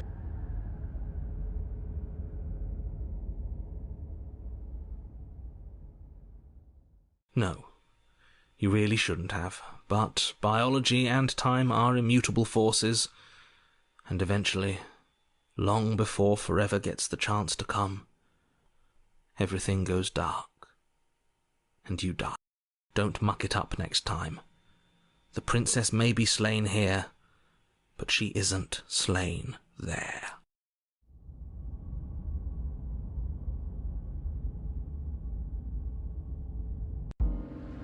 You're on a path in the wood. Shit. This really doesn't end, does it? It doesn't matter if we kill her, it doesn't matter if she kills us, it just goes on and on and on and on and on. Yes, so it does. No, there has to be a way out of here. There just has to be. What if we do what she asked us to last time? What if we just let her leave? Okay, so you've already been here. More than once, even. Great. So you probably already know all about her and all about the threat she poses to the world. Then let me remind you how catastrophic it would be if you helped her leave in any way. If she gets out, the world ends and everyone ends with it, yourself included. Oh, threatening us with death, are we? And why should we be afraid of dying? We've already done it twice. All death has done is shunt us back to these woods, where we're forced to listen to your empty warnings again and again. This place feels a bit different though, doesn't it? I don't even know what I'd call it, but it's definitely not the same path in the woods anymore. That's all the more reason to take this seriously. If the path isn't the same, it means that her influence is spreading, and the world has already started to end. Her influence?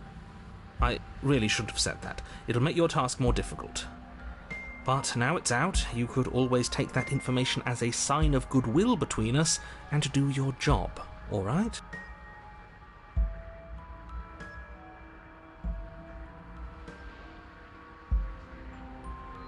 Suspiciously quick. If I had to make a wager, I'd say yes and no. Is that supposed to be a riddle? If it is, it's not very good. I haven't met you, but you've clearly met me. It sounds to me like you're hopping between parallel realities, in which case the me you just met here is the same collection of experiences as the me you met at all of those other beginnings, but their continuity breaks the moment you say or do anything, in effect making them all separate. So, yes, I'm the same me, but ever since the moment we started talking, I'm different. I'm not sure how we're supposed to kill him ourselves, but he's asking for it. Maybe there's some way she can take care of him for us. They've clearly all been through some harrowing experiences. Don't let their baggage influence your decisions. You have the ability to see things clearly. I said, you're making those know that everyone wants. You continue down the path towards the cabin. It isn't long before you're steps away from your destination. I don't like it, baby. Whatever. It sounds. The interior. The only. What's strange? The mirror. What do you mean? I suppose. You slowly make. Oh, do we? Do we feel... You stop as you reach the end of the hallway, I presume in front of whatever mirror isn't actually there. This is it. The mirror's going to go... You reach your arm forward into the pitch black of the opening. Oh, that was... Helplessly staring into the void. I'm glad I made a lasting impression. Shit. Where is she? You feel something long and frigid coil around your ankle. Your heart skips a beat, standing in muted shock for one long, frozen moment. And then it, she, the princess, constrict your bones. Icy pain radiates up from the break, a deep cold flooding your veins as your legs. You're met with the terrifying visage of the princess. Her hand grips your leg in a steel vice, her grin carved jagged from ear to ear, crowded with far too many long and crooked teeth. You killed me last time, and that was after you tried to lock me away forever. I was so close to freedom, but then you took my body away from me. So now, I'm going to take yours, and I'm going to walk it out of here. And you get to watch me do it, completely helpless, just like you left me. Okay, maybe letting her in isn't the best idea. She clearly hates us. And what's your point? I thought you wanted to get out of here. This is a way out, and it's different. We might as well take it. Yeah, but not like this. She's going to make it hurt. Then turn off the part of you that feels things. Oh, like it's that easy? It is. Pain is just another sensation. If you can tolerate joy, you can tolerate pain. Except that pain hurts. Yes, that's what it does.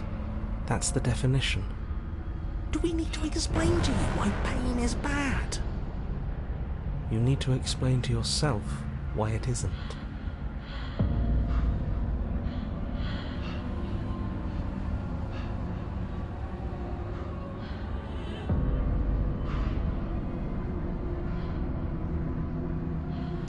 You violently struggle against the princess, but all you manage to do is grind the fragments of your splintered ankle together.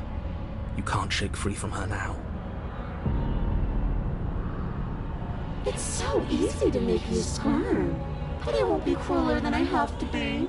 Wouldn't want to cause any more damage. It'll be hard enough for me to walk out of here on that broken ankle. You remain pinned to the floor of the long hallway as the rest of the princess's body emerges. Her proportions all wrong, limbs bent and curling, moving in ways that defy your understanding. Her torso stretches until her face is practically touching yours, her neck cracking audibly as she twists to look at you from a fresh angle. Are you sure you can't do anything to help us? Can't you, like, manifest a rock right on top of her head? And crush you along with her? Not that I even can manifest a rock. Besides, I thought you all wanted to free the princess. Not like this. You don't even have a weapon, so I'm afraid you're out of luck, which unfortunately means that I, and the rest of the world, are out of luck too. Okay, deep breath. This is fine. This is fine. This is fine. Is it? Is there any conceivable way that this is fine? Yeah, I'm right. This is fine. It's better than last time. At least our organs aren't failing. At least I can actually talk. It is fine. Everything is always fine.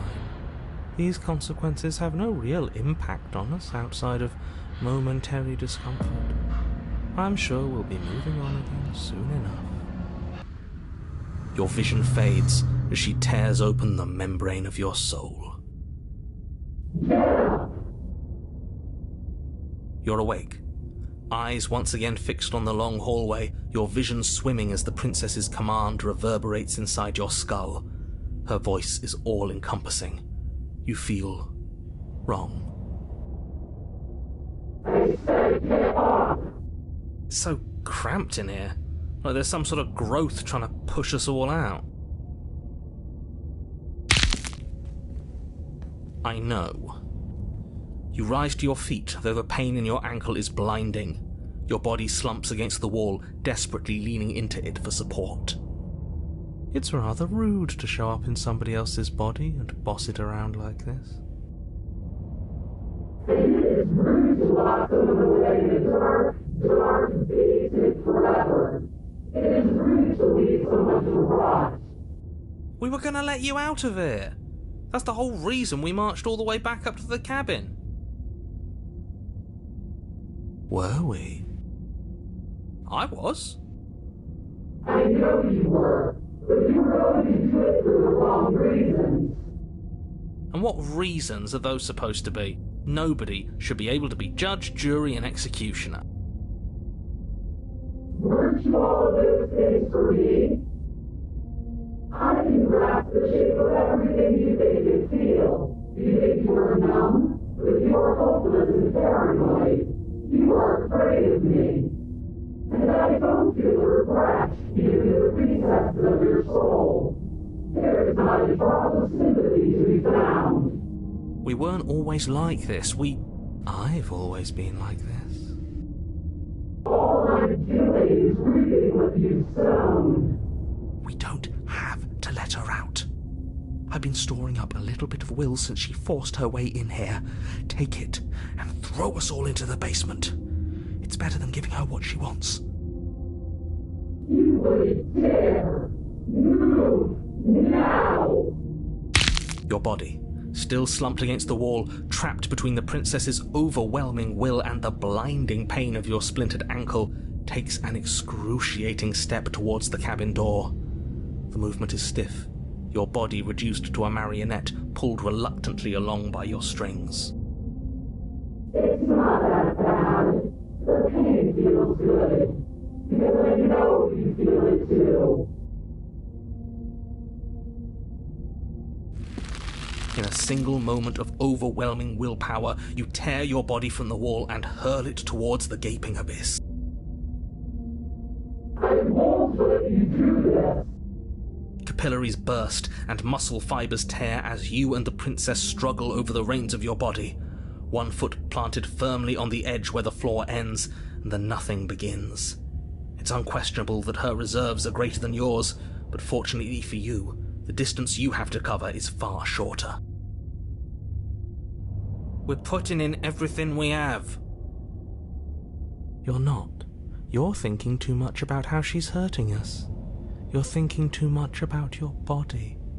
It's just a body. Yes, it's just a body now. But I gave you so many terrible things to you. 1, 2, 3. 1, 2, 3. Next one we all go. 1, 2, 3. You throw everything you have against her and manage, for one brief moment, to overpower the princess's hold on your body. But that moment was all you needed. Your foot slips a few inches, and you collapse forward, the darkness swallowing you whole. Why do you hate me? Her thought slips through you, unheeded, as you fall, and fall, and fall.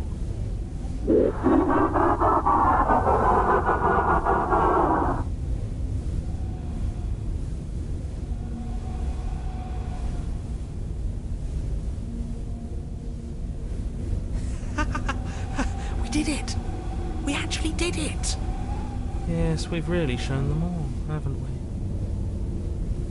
I don't think this qualifies as saving the world, but at least you didn't ruin it. What happens now? What do you mean what happens now? You wanted this. But I want to know what he thinks happens now. I don't think you're going to find that out. Why? What do you know that you're not telling us? You should pay better attention to your head. You left. Gone. It's just you and you and you and me. Idiot.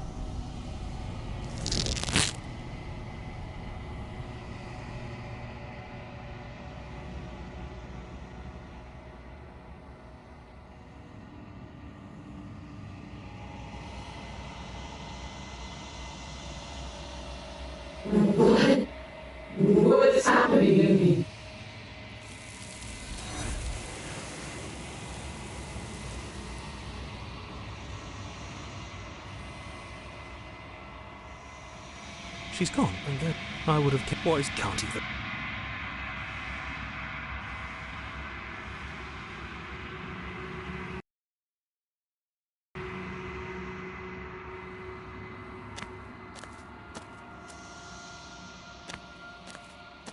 There's a world beyond the endless.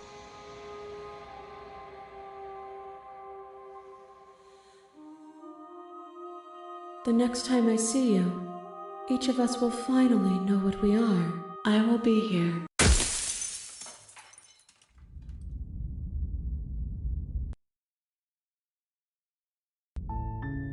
You're on a path in the woods, and at the end of that path is a cabin.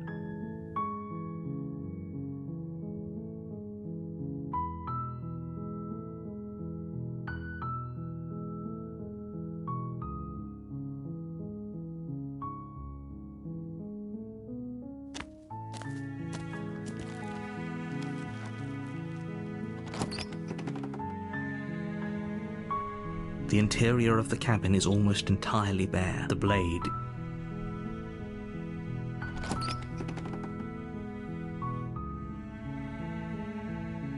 her voice. Hello? This, don't let it fool you.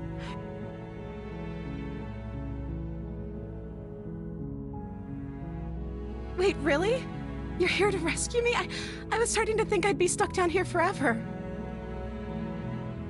I see. You're trying to get her to lower her guard. It's a gamble, but it might work. Come downstairs. Self-voicing enabled. Self-voicing disabled. You walk down the stairs and lock eyes with the princess.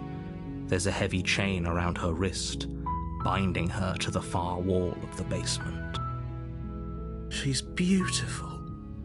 I am begging you to stay focused. Hi.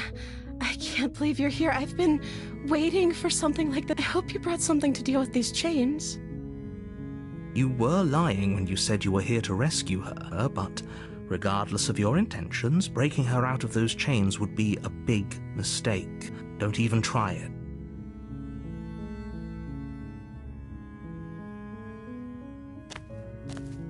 You're only making this more difficult. Thank you. Thank you. You're making a huge mistake. No. You walk up to the chains binding the princess to the wall. They're large and heavy. I'm guessing you don't have... Maybe it's so doubtful. Okay. I'll be here. You attempt to make your way out. Is someone else here?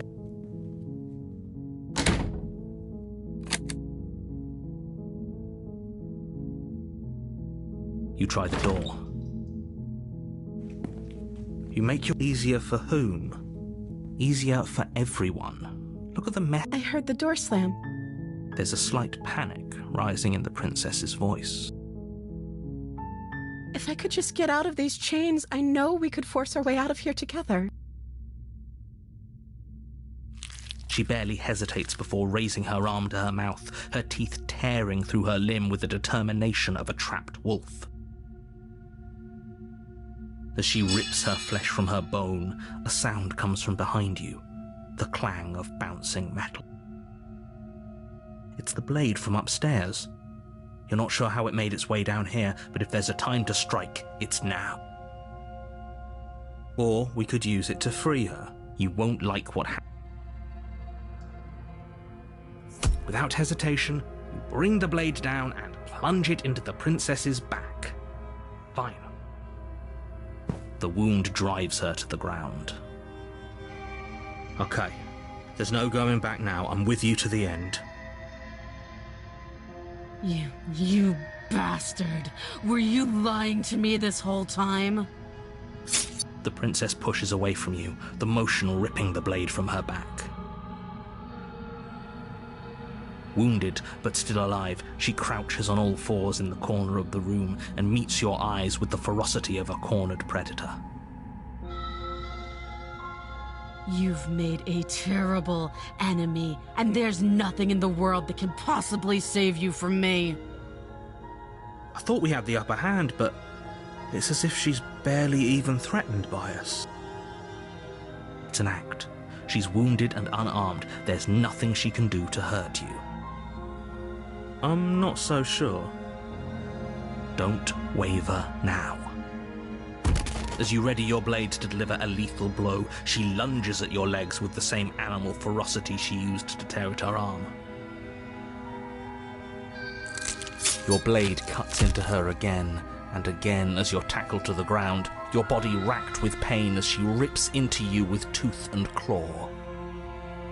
Forget about trying to rescue her. This is about survival now. Give her everything you've got.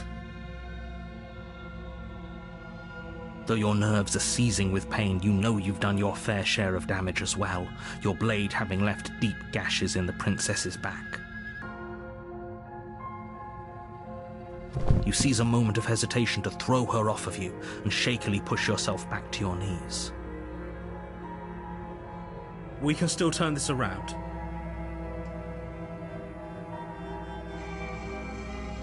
You steel your resolve and take another step closer to the princess. You probably won't make it out of here alive, but you can still make sure that she won't make it out of here either. Excuse me? What's this about not making it out of here alive? Do you think this is what I wanted to happen? I have a duty to state the facts of the situation, and honestly, it's a miracle anyone in this room is still standing right now. Don't act so surprised. Can you not feel all those gashes and holes pulling you apart? If the princess doesn't do you in here, blood loss is certain to finish the job. You take another step forward, and the princess lunges towards you. The two of you enter one last exchange, a flurry of blade and claw and fleshy ribbons, and then you stop. Neither you nor princess able to go any further. You collapse on the ground. Blood pools around you both, and you watch each other fade away. After all this time alone, I thought I'd finally found a friend, but you were just another monster, weren't you? Silence as the room starts to get fuzzy around you. You've paid a terrible price, but you've saved us all. It's over. If you think this is it, you're sorely mistaken. One way or another, I'll make sure you pay for this. But you don't have time to worry over such things. Everything goes dark, and you die.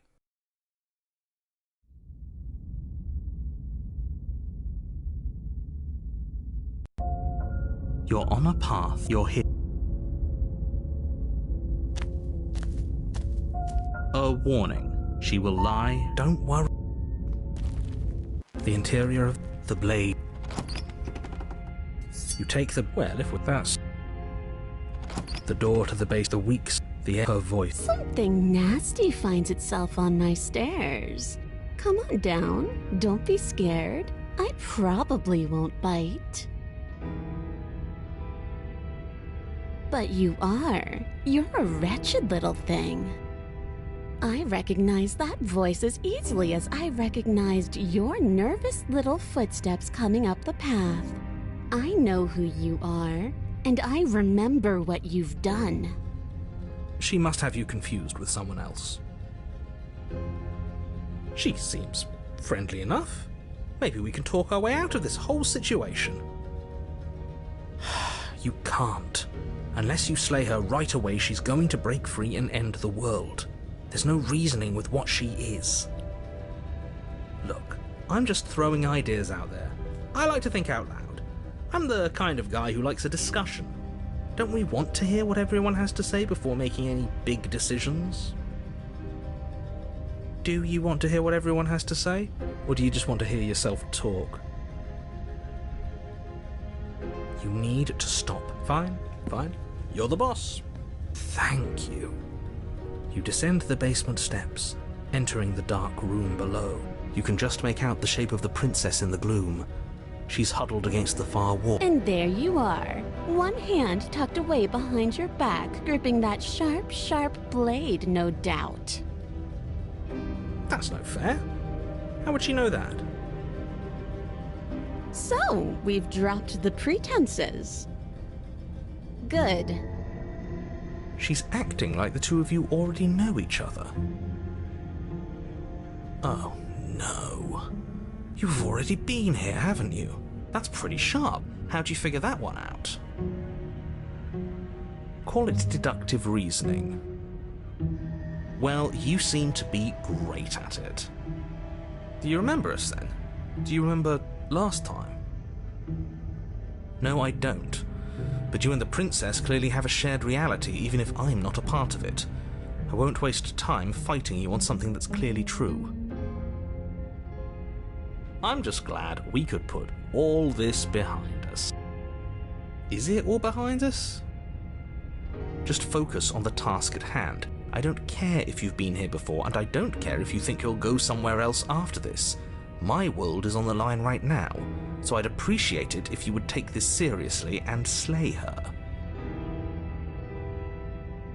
Let's chat her up a bit first. Maybe we can find a middle ground where everyone's happy. Don't talk to her. You're just going to make things more difficult than they have to be. Well, I seem to remember you having a tongue.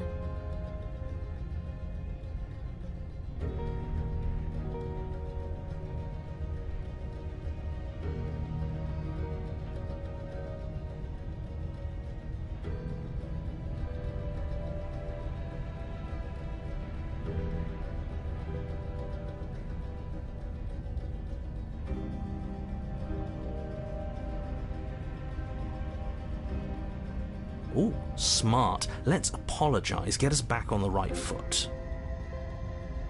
The only mistake I ever made was thinking you would help me. And I'm not going to make the same mistake twice. Well, that leaves us at a stalemate. But unfortunately, I need you if I'm ever going to leave this place.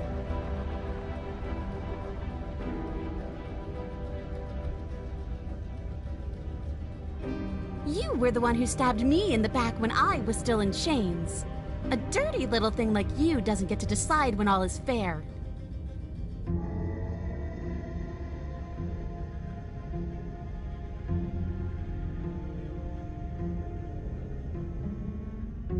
Is that a joke? Do you think a joke will charm my trust back? You'll have to try harder than that.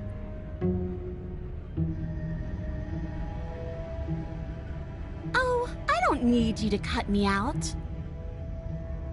The princess grins as the chains fall from her wrist. She could have gotten out of those the whole time. That sneaky little... A woman after my own heart, really. She knows how to hold her cards close to her chest. This is why she can't just be abandoned here. If left to her own devices, she'll find a way out. Now stop her.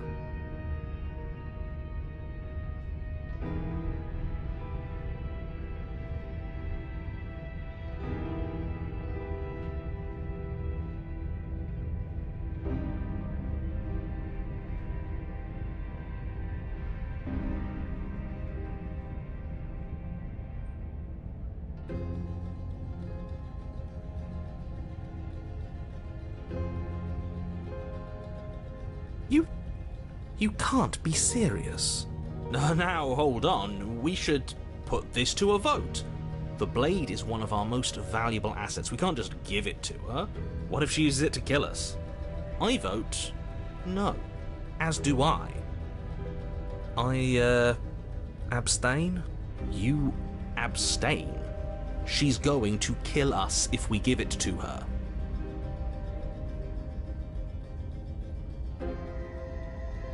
Good. Oh, have you decided to rescind your gesture? I wouldn't trust me with it either.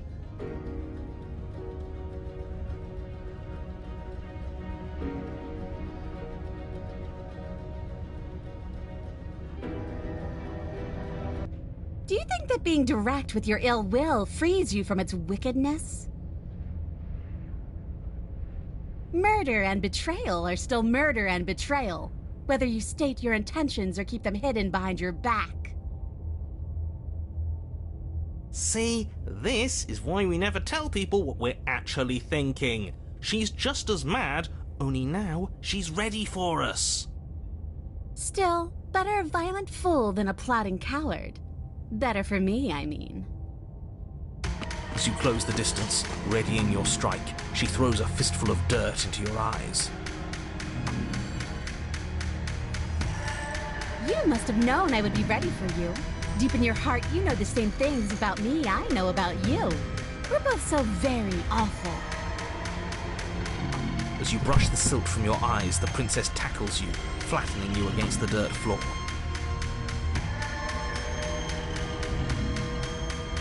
We were always going to kill each other here, weren't we? I can't trust you, and you can't trust me, and those doubts spin and spin and spin into hate. She buries her teeth deep into your chest, tearing at... Great, she's distracted. Stab her in the back. In for a penny, right? Why not? As the princess rips meat from bone, you plunge your weapon into her unprotected back. Ha, you bastard! Even face to face, you find a way to stab me in the back. I know you, and you're hideous, absolutely wretched. Just like me. Maybe we are the same. So what? Throw her off us. Kick her in the shins. We don't have to fight so dirty. Of course we do. Fighting clean won't help us win. It takes a wretch to know a wretch, and we're all at the bottom of the barrel here. There's no point in pretending otherwise. Are we at the bottom of the barrel? We've got dirt in our eyes and a chunk of us chewed out. If that's not the bottom of the barrel, what is? No arguments here. You're doing great. Keep playing dirty if that's what it takes. But if we win, we won't be at the bottom anymore. We'll have climbed a little higher. And once we start climbing, well, who knows where we'll stop? You'll stop right here if you keep daydreaming. Don't let yourself get distracted thinking about what comes after. None of us ever said we stopped fighting. What a low and vicious fight it is. Eyes gouged, skin scratched bloody, hair ripped and nails broken.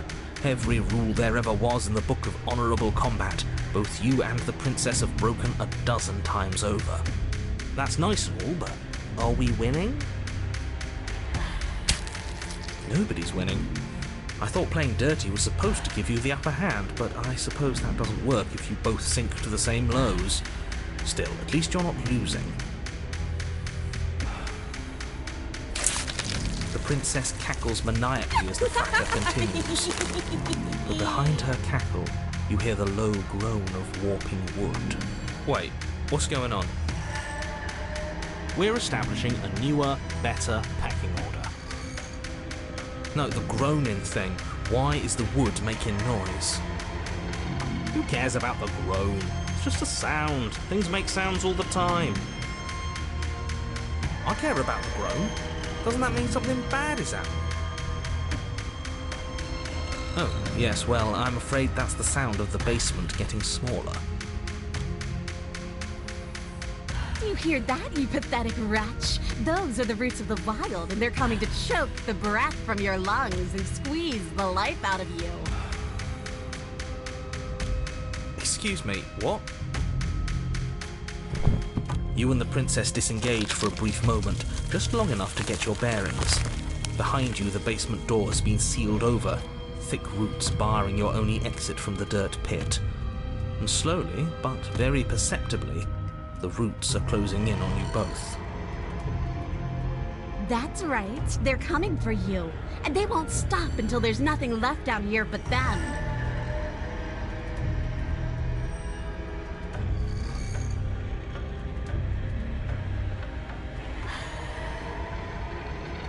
As long as you suffer while you die, I'll gladly suffer with you. Especially if I get to see it happen. This doesn't help anyone.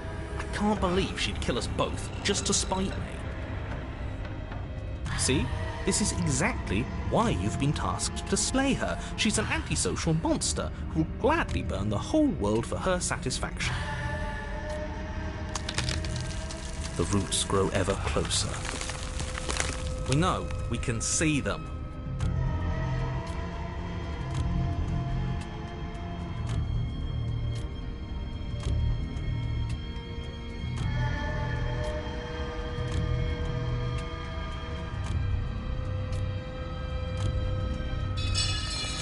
The blade tumbles uselessly from your palm as the roots continue to expand into the cramped basement.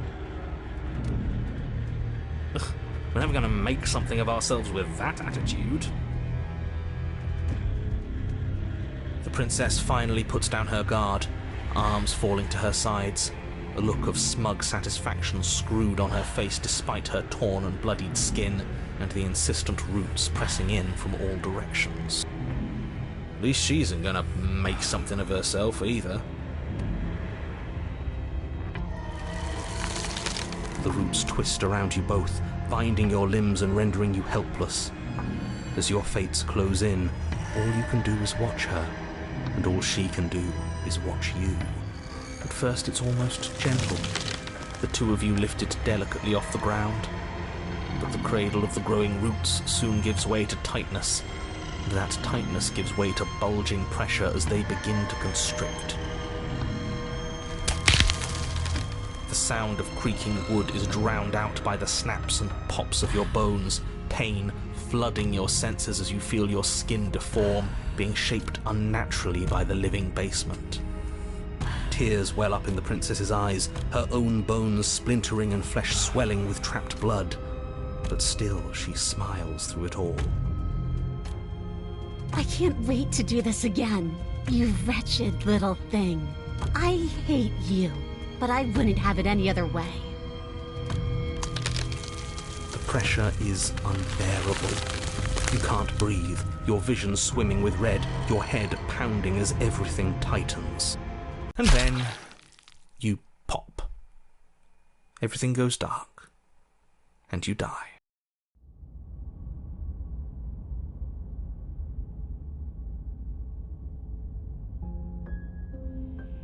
We are a path in the woods. We have no beginning, and we have no end, but something cold and unnatural sits watching us from just beyond our edge. His gaze pushes against our borders, curling them in on themselves, preventing them from stretching to the places they need to reach. No, that's all wrong. You're not a path in the woods, you're on a path in the woods. Who's even saying that? That's not the princess, is it? Oh no. How many times have you been here? I think this is our third? That's bad. That's very, very bad. It wasn't even supposed to reach 2. If you're at 3, well, no wonder things aren't the way they're supposed to be. Let's get our facts straight. What happened last time? What could you have possibly done for things to be like this? The thing that sits beyond our edge speaks his logic into us. He tries to grasp at things that cannot be grasped. He tries to stare with wide pupils at that which can only be held from the corner of the eye or with a passing glance. Shut up. The rest of you, talk. What happened? What did you do? There's no reason to keep secrets. We tried fighting her, and then she made the cabin itself come to life and squished us into paste. All that unfairness. What if it was just pushing us in the right direction? Helping us become this? It's almost worth being squished by a cabin. It was a fitting end. I'm sorry if it hurt, but doesn't this make it all seem so small? I see. So the cabin ground you into paste, and now you're convinced you're stuck together. What a mess. He doesn't understand. We aren't convinced of anything, and we aren't stuck together. We're one. This is how we're supposed to be. Can't you feel it?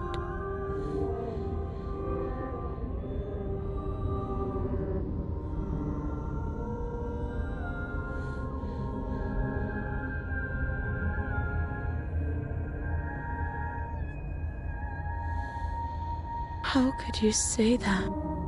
Look at us. We're almost everything. And we can be even more than this. Don't you feel our potential? No, you're spot on. You exist, and not as some part of a gestalt entity mushed together with bits of you and the princess. You're an individual. You exist as your own self, complete with your own physical body, separate from hers. I'm not so sure about that. We were something like that once, but now?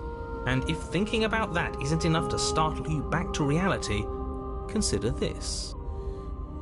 She committed a murder-suicide using a living cabin. Right, that was unpleasant. We weren't big fans of that, I think. I'm sure I would have had us do the same thing if we were in her shoes. We really do make a great pair. He's probably just jealous.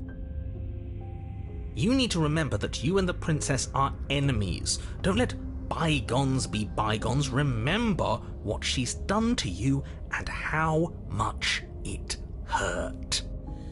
We can't go back to that. We can't go back to the doubting and the hatred and the schemes. Not after being something as beautiful as this.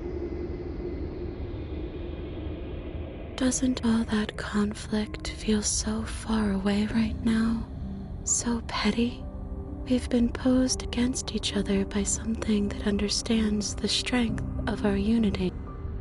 Spoken like, honestly, a real puppet master.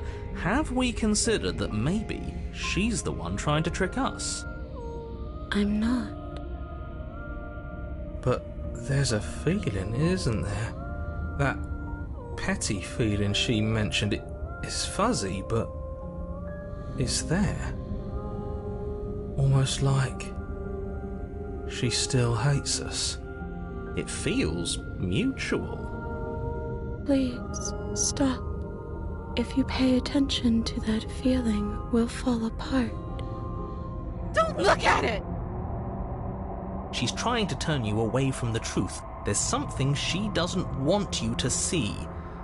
I think you already know you have to look at it. They're both playing their hands. What's the move?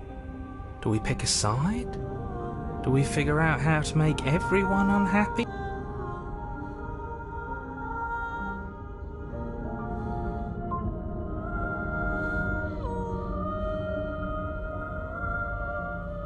Please, don't make us remember how we were. And just like that, you start to fall apart. Right, she really does hate us, and we hate her. It hurts thinking about us as separate things, but we're separate. We can't hate ourselves. I love me. Honestly, I can't believe I ever thought being crushed to death with a cabin was forgivable. Did she put that thought in our head? Is she able to change what we think? That's not fair. I think. I don't want to remember what it felt like to be killed. It was so much nicer when it didn't feel like it mattered. And yet you keep remembering. You remember the loathing and animosity you've shared with the princess, the pain and the anger and the betrayal. And you start to remember something else, too. You remember that you are a distinct being with a finite form and a mortal body. And you can feel it. There is a shifting of the space around you, the infinitesimal movement of your molecules rearranging back into the shape of what you're meant to be. Maybe bygones can't be bygones. I don't know why I ever wanted to share a body with you, of all things. It's like my very soul reeks of yours. That was horrible. This is better. Finally, I'll be able to hurt you like you deserve. I wish I didn't have to. Some divisions, when sown, can never truly be mended. A cavernous gash rips across whatever it was you thought you were.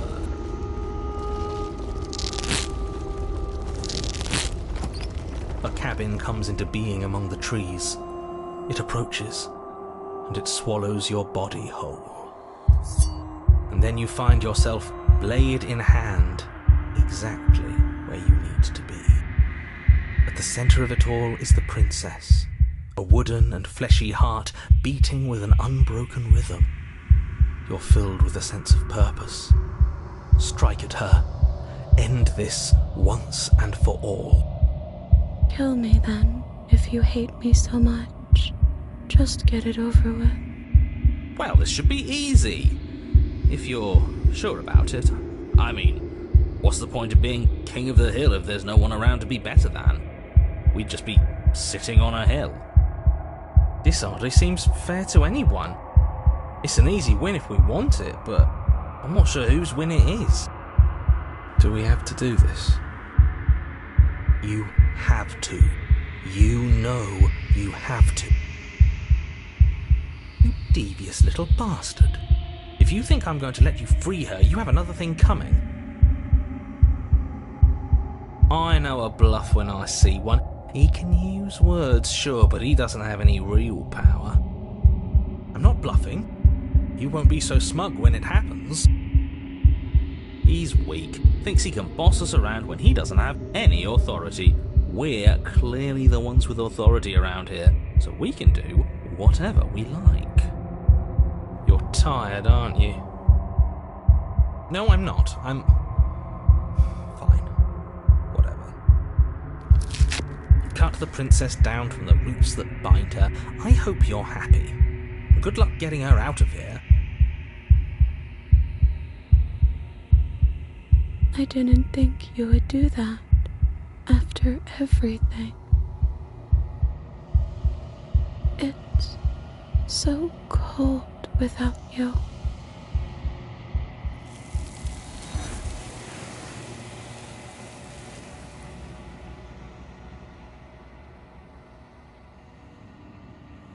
She's gone. Is that a... If they think it's bad...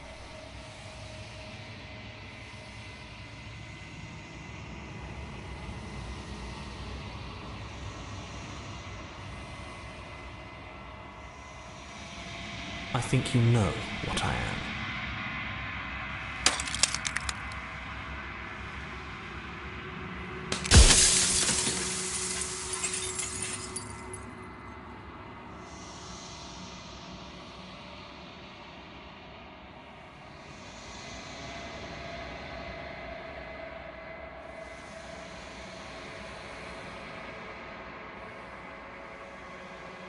The narrator, yes. I suppose that's my job, isn't it? You needed help after all, an objective voice to guide your blade. But you were never supposed to see me. I wonder how many worlds you've damned to extinction to fall this far.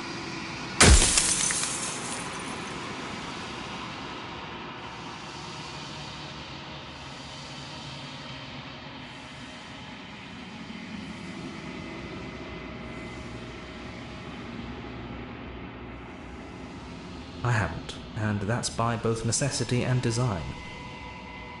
This construct you're in exists in many places at once. Any time you failed, any time you thought yourself dead, it would restart and shunt both your consciousness and hers into another world. But you'll be awake soon, and then it won't be able to work like that anymore.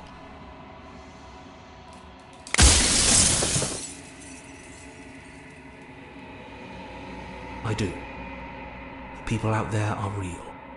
No matter what you do to them, no matter what you enable, I want you to remember that.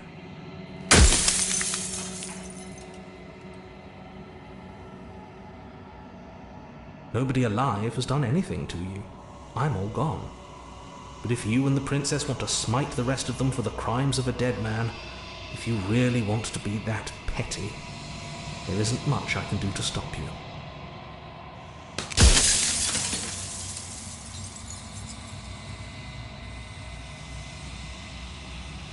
Oh, I'm nothing like you. I'm an echo, likely one of many. Somebody made you after all, and I'm what's left of him. Not that I'm the only one who can make that claim. I'm sure you've met many others like me.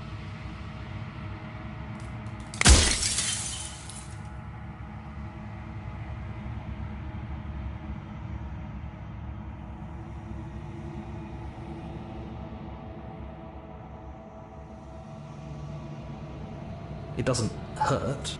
I don't feel pain. Not physically. Then ask them, and make it quick. I won't last for long now that you can see me.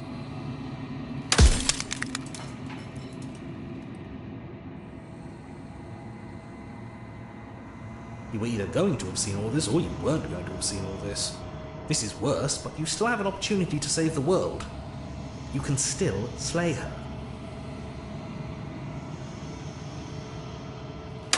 Soon I'll be gone entirely, and you'll be left alone with your final choice. So allow me to make my final request. The princess contains death itself within her, but I wove you into being with all the power you need to destroy her forever. Do it. Slay her, and rid the world of death and suffering.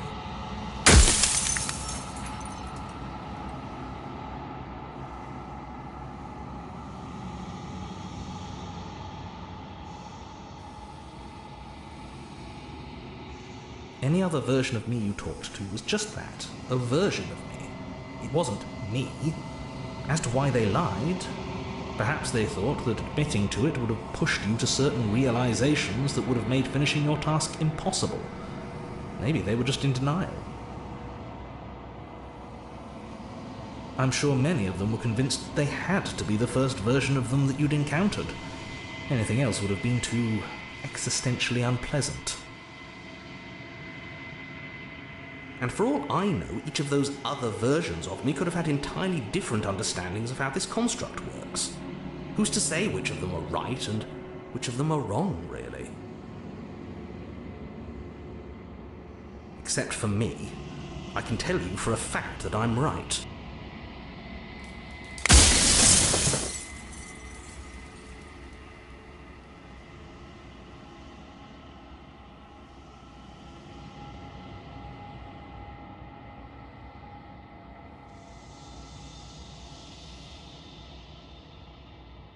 Are you lying? I can't tell. But I've said my piece, and my time is up. It's like I said, I'm just an echo, and echoes always fade away. You know what you have to do.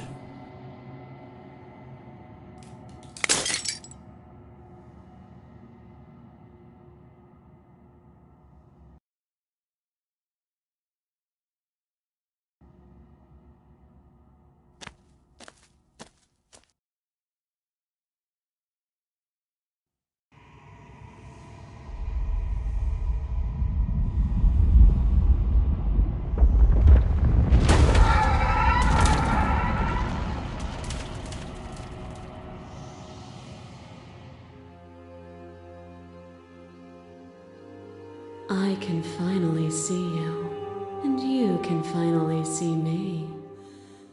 It's been so long, and my heart has ached for this moment. I've missed you dearly.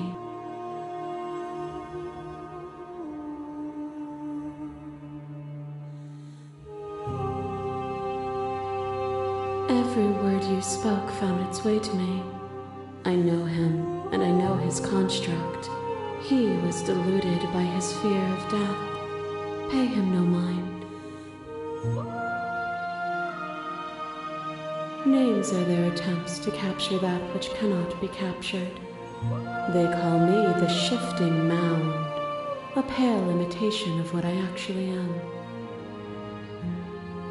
Ever the passive player, always reacting and never acting. But it's woven into your nature, isn't it?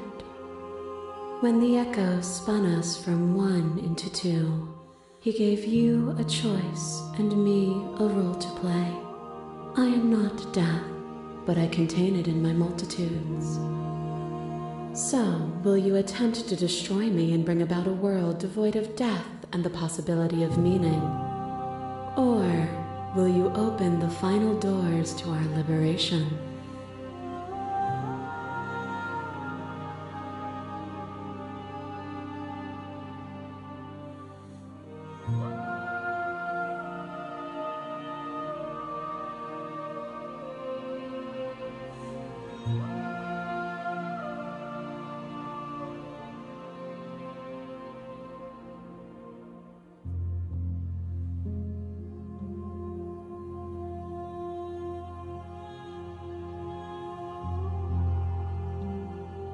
Nothing brings me greater joy than to hear those words. The final piece lies with you.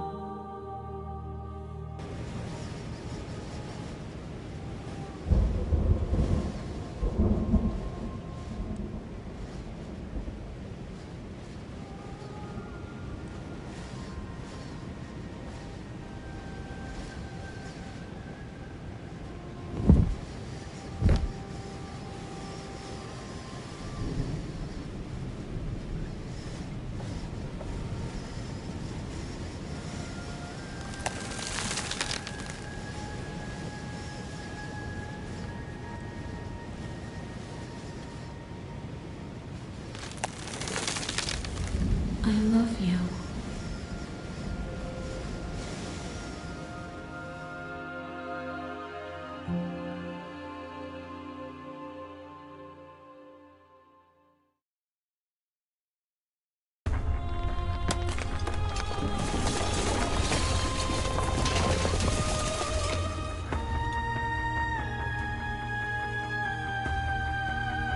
It's magnificent.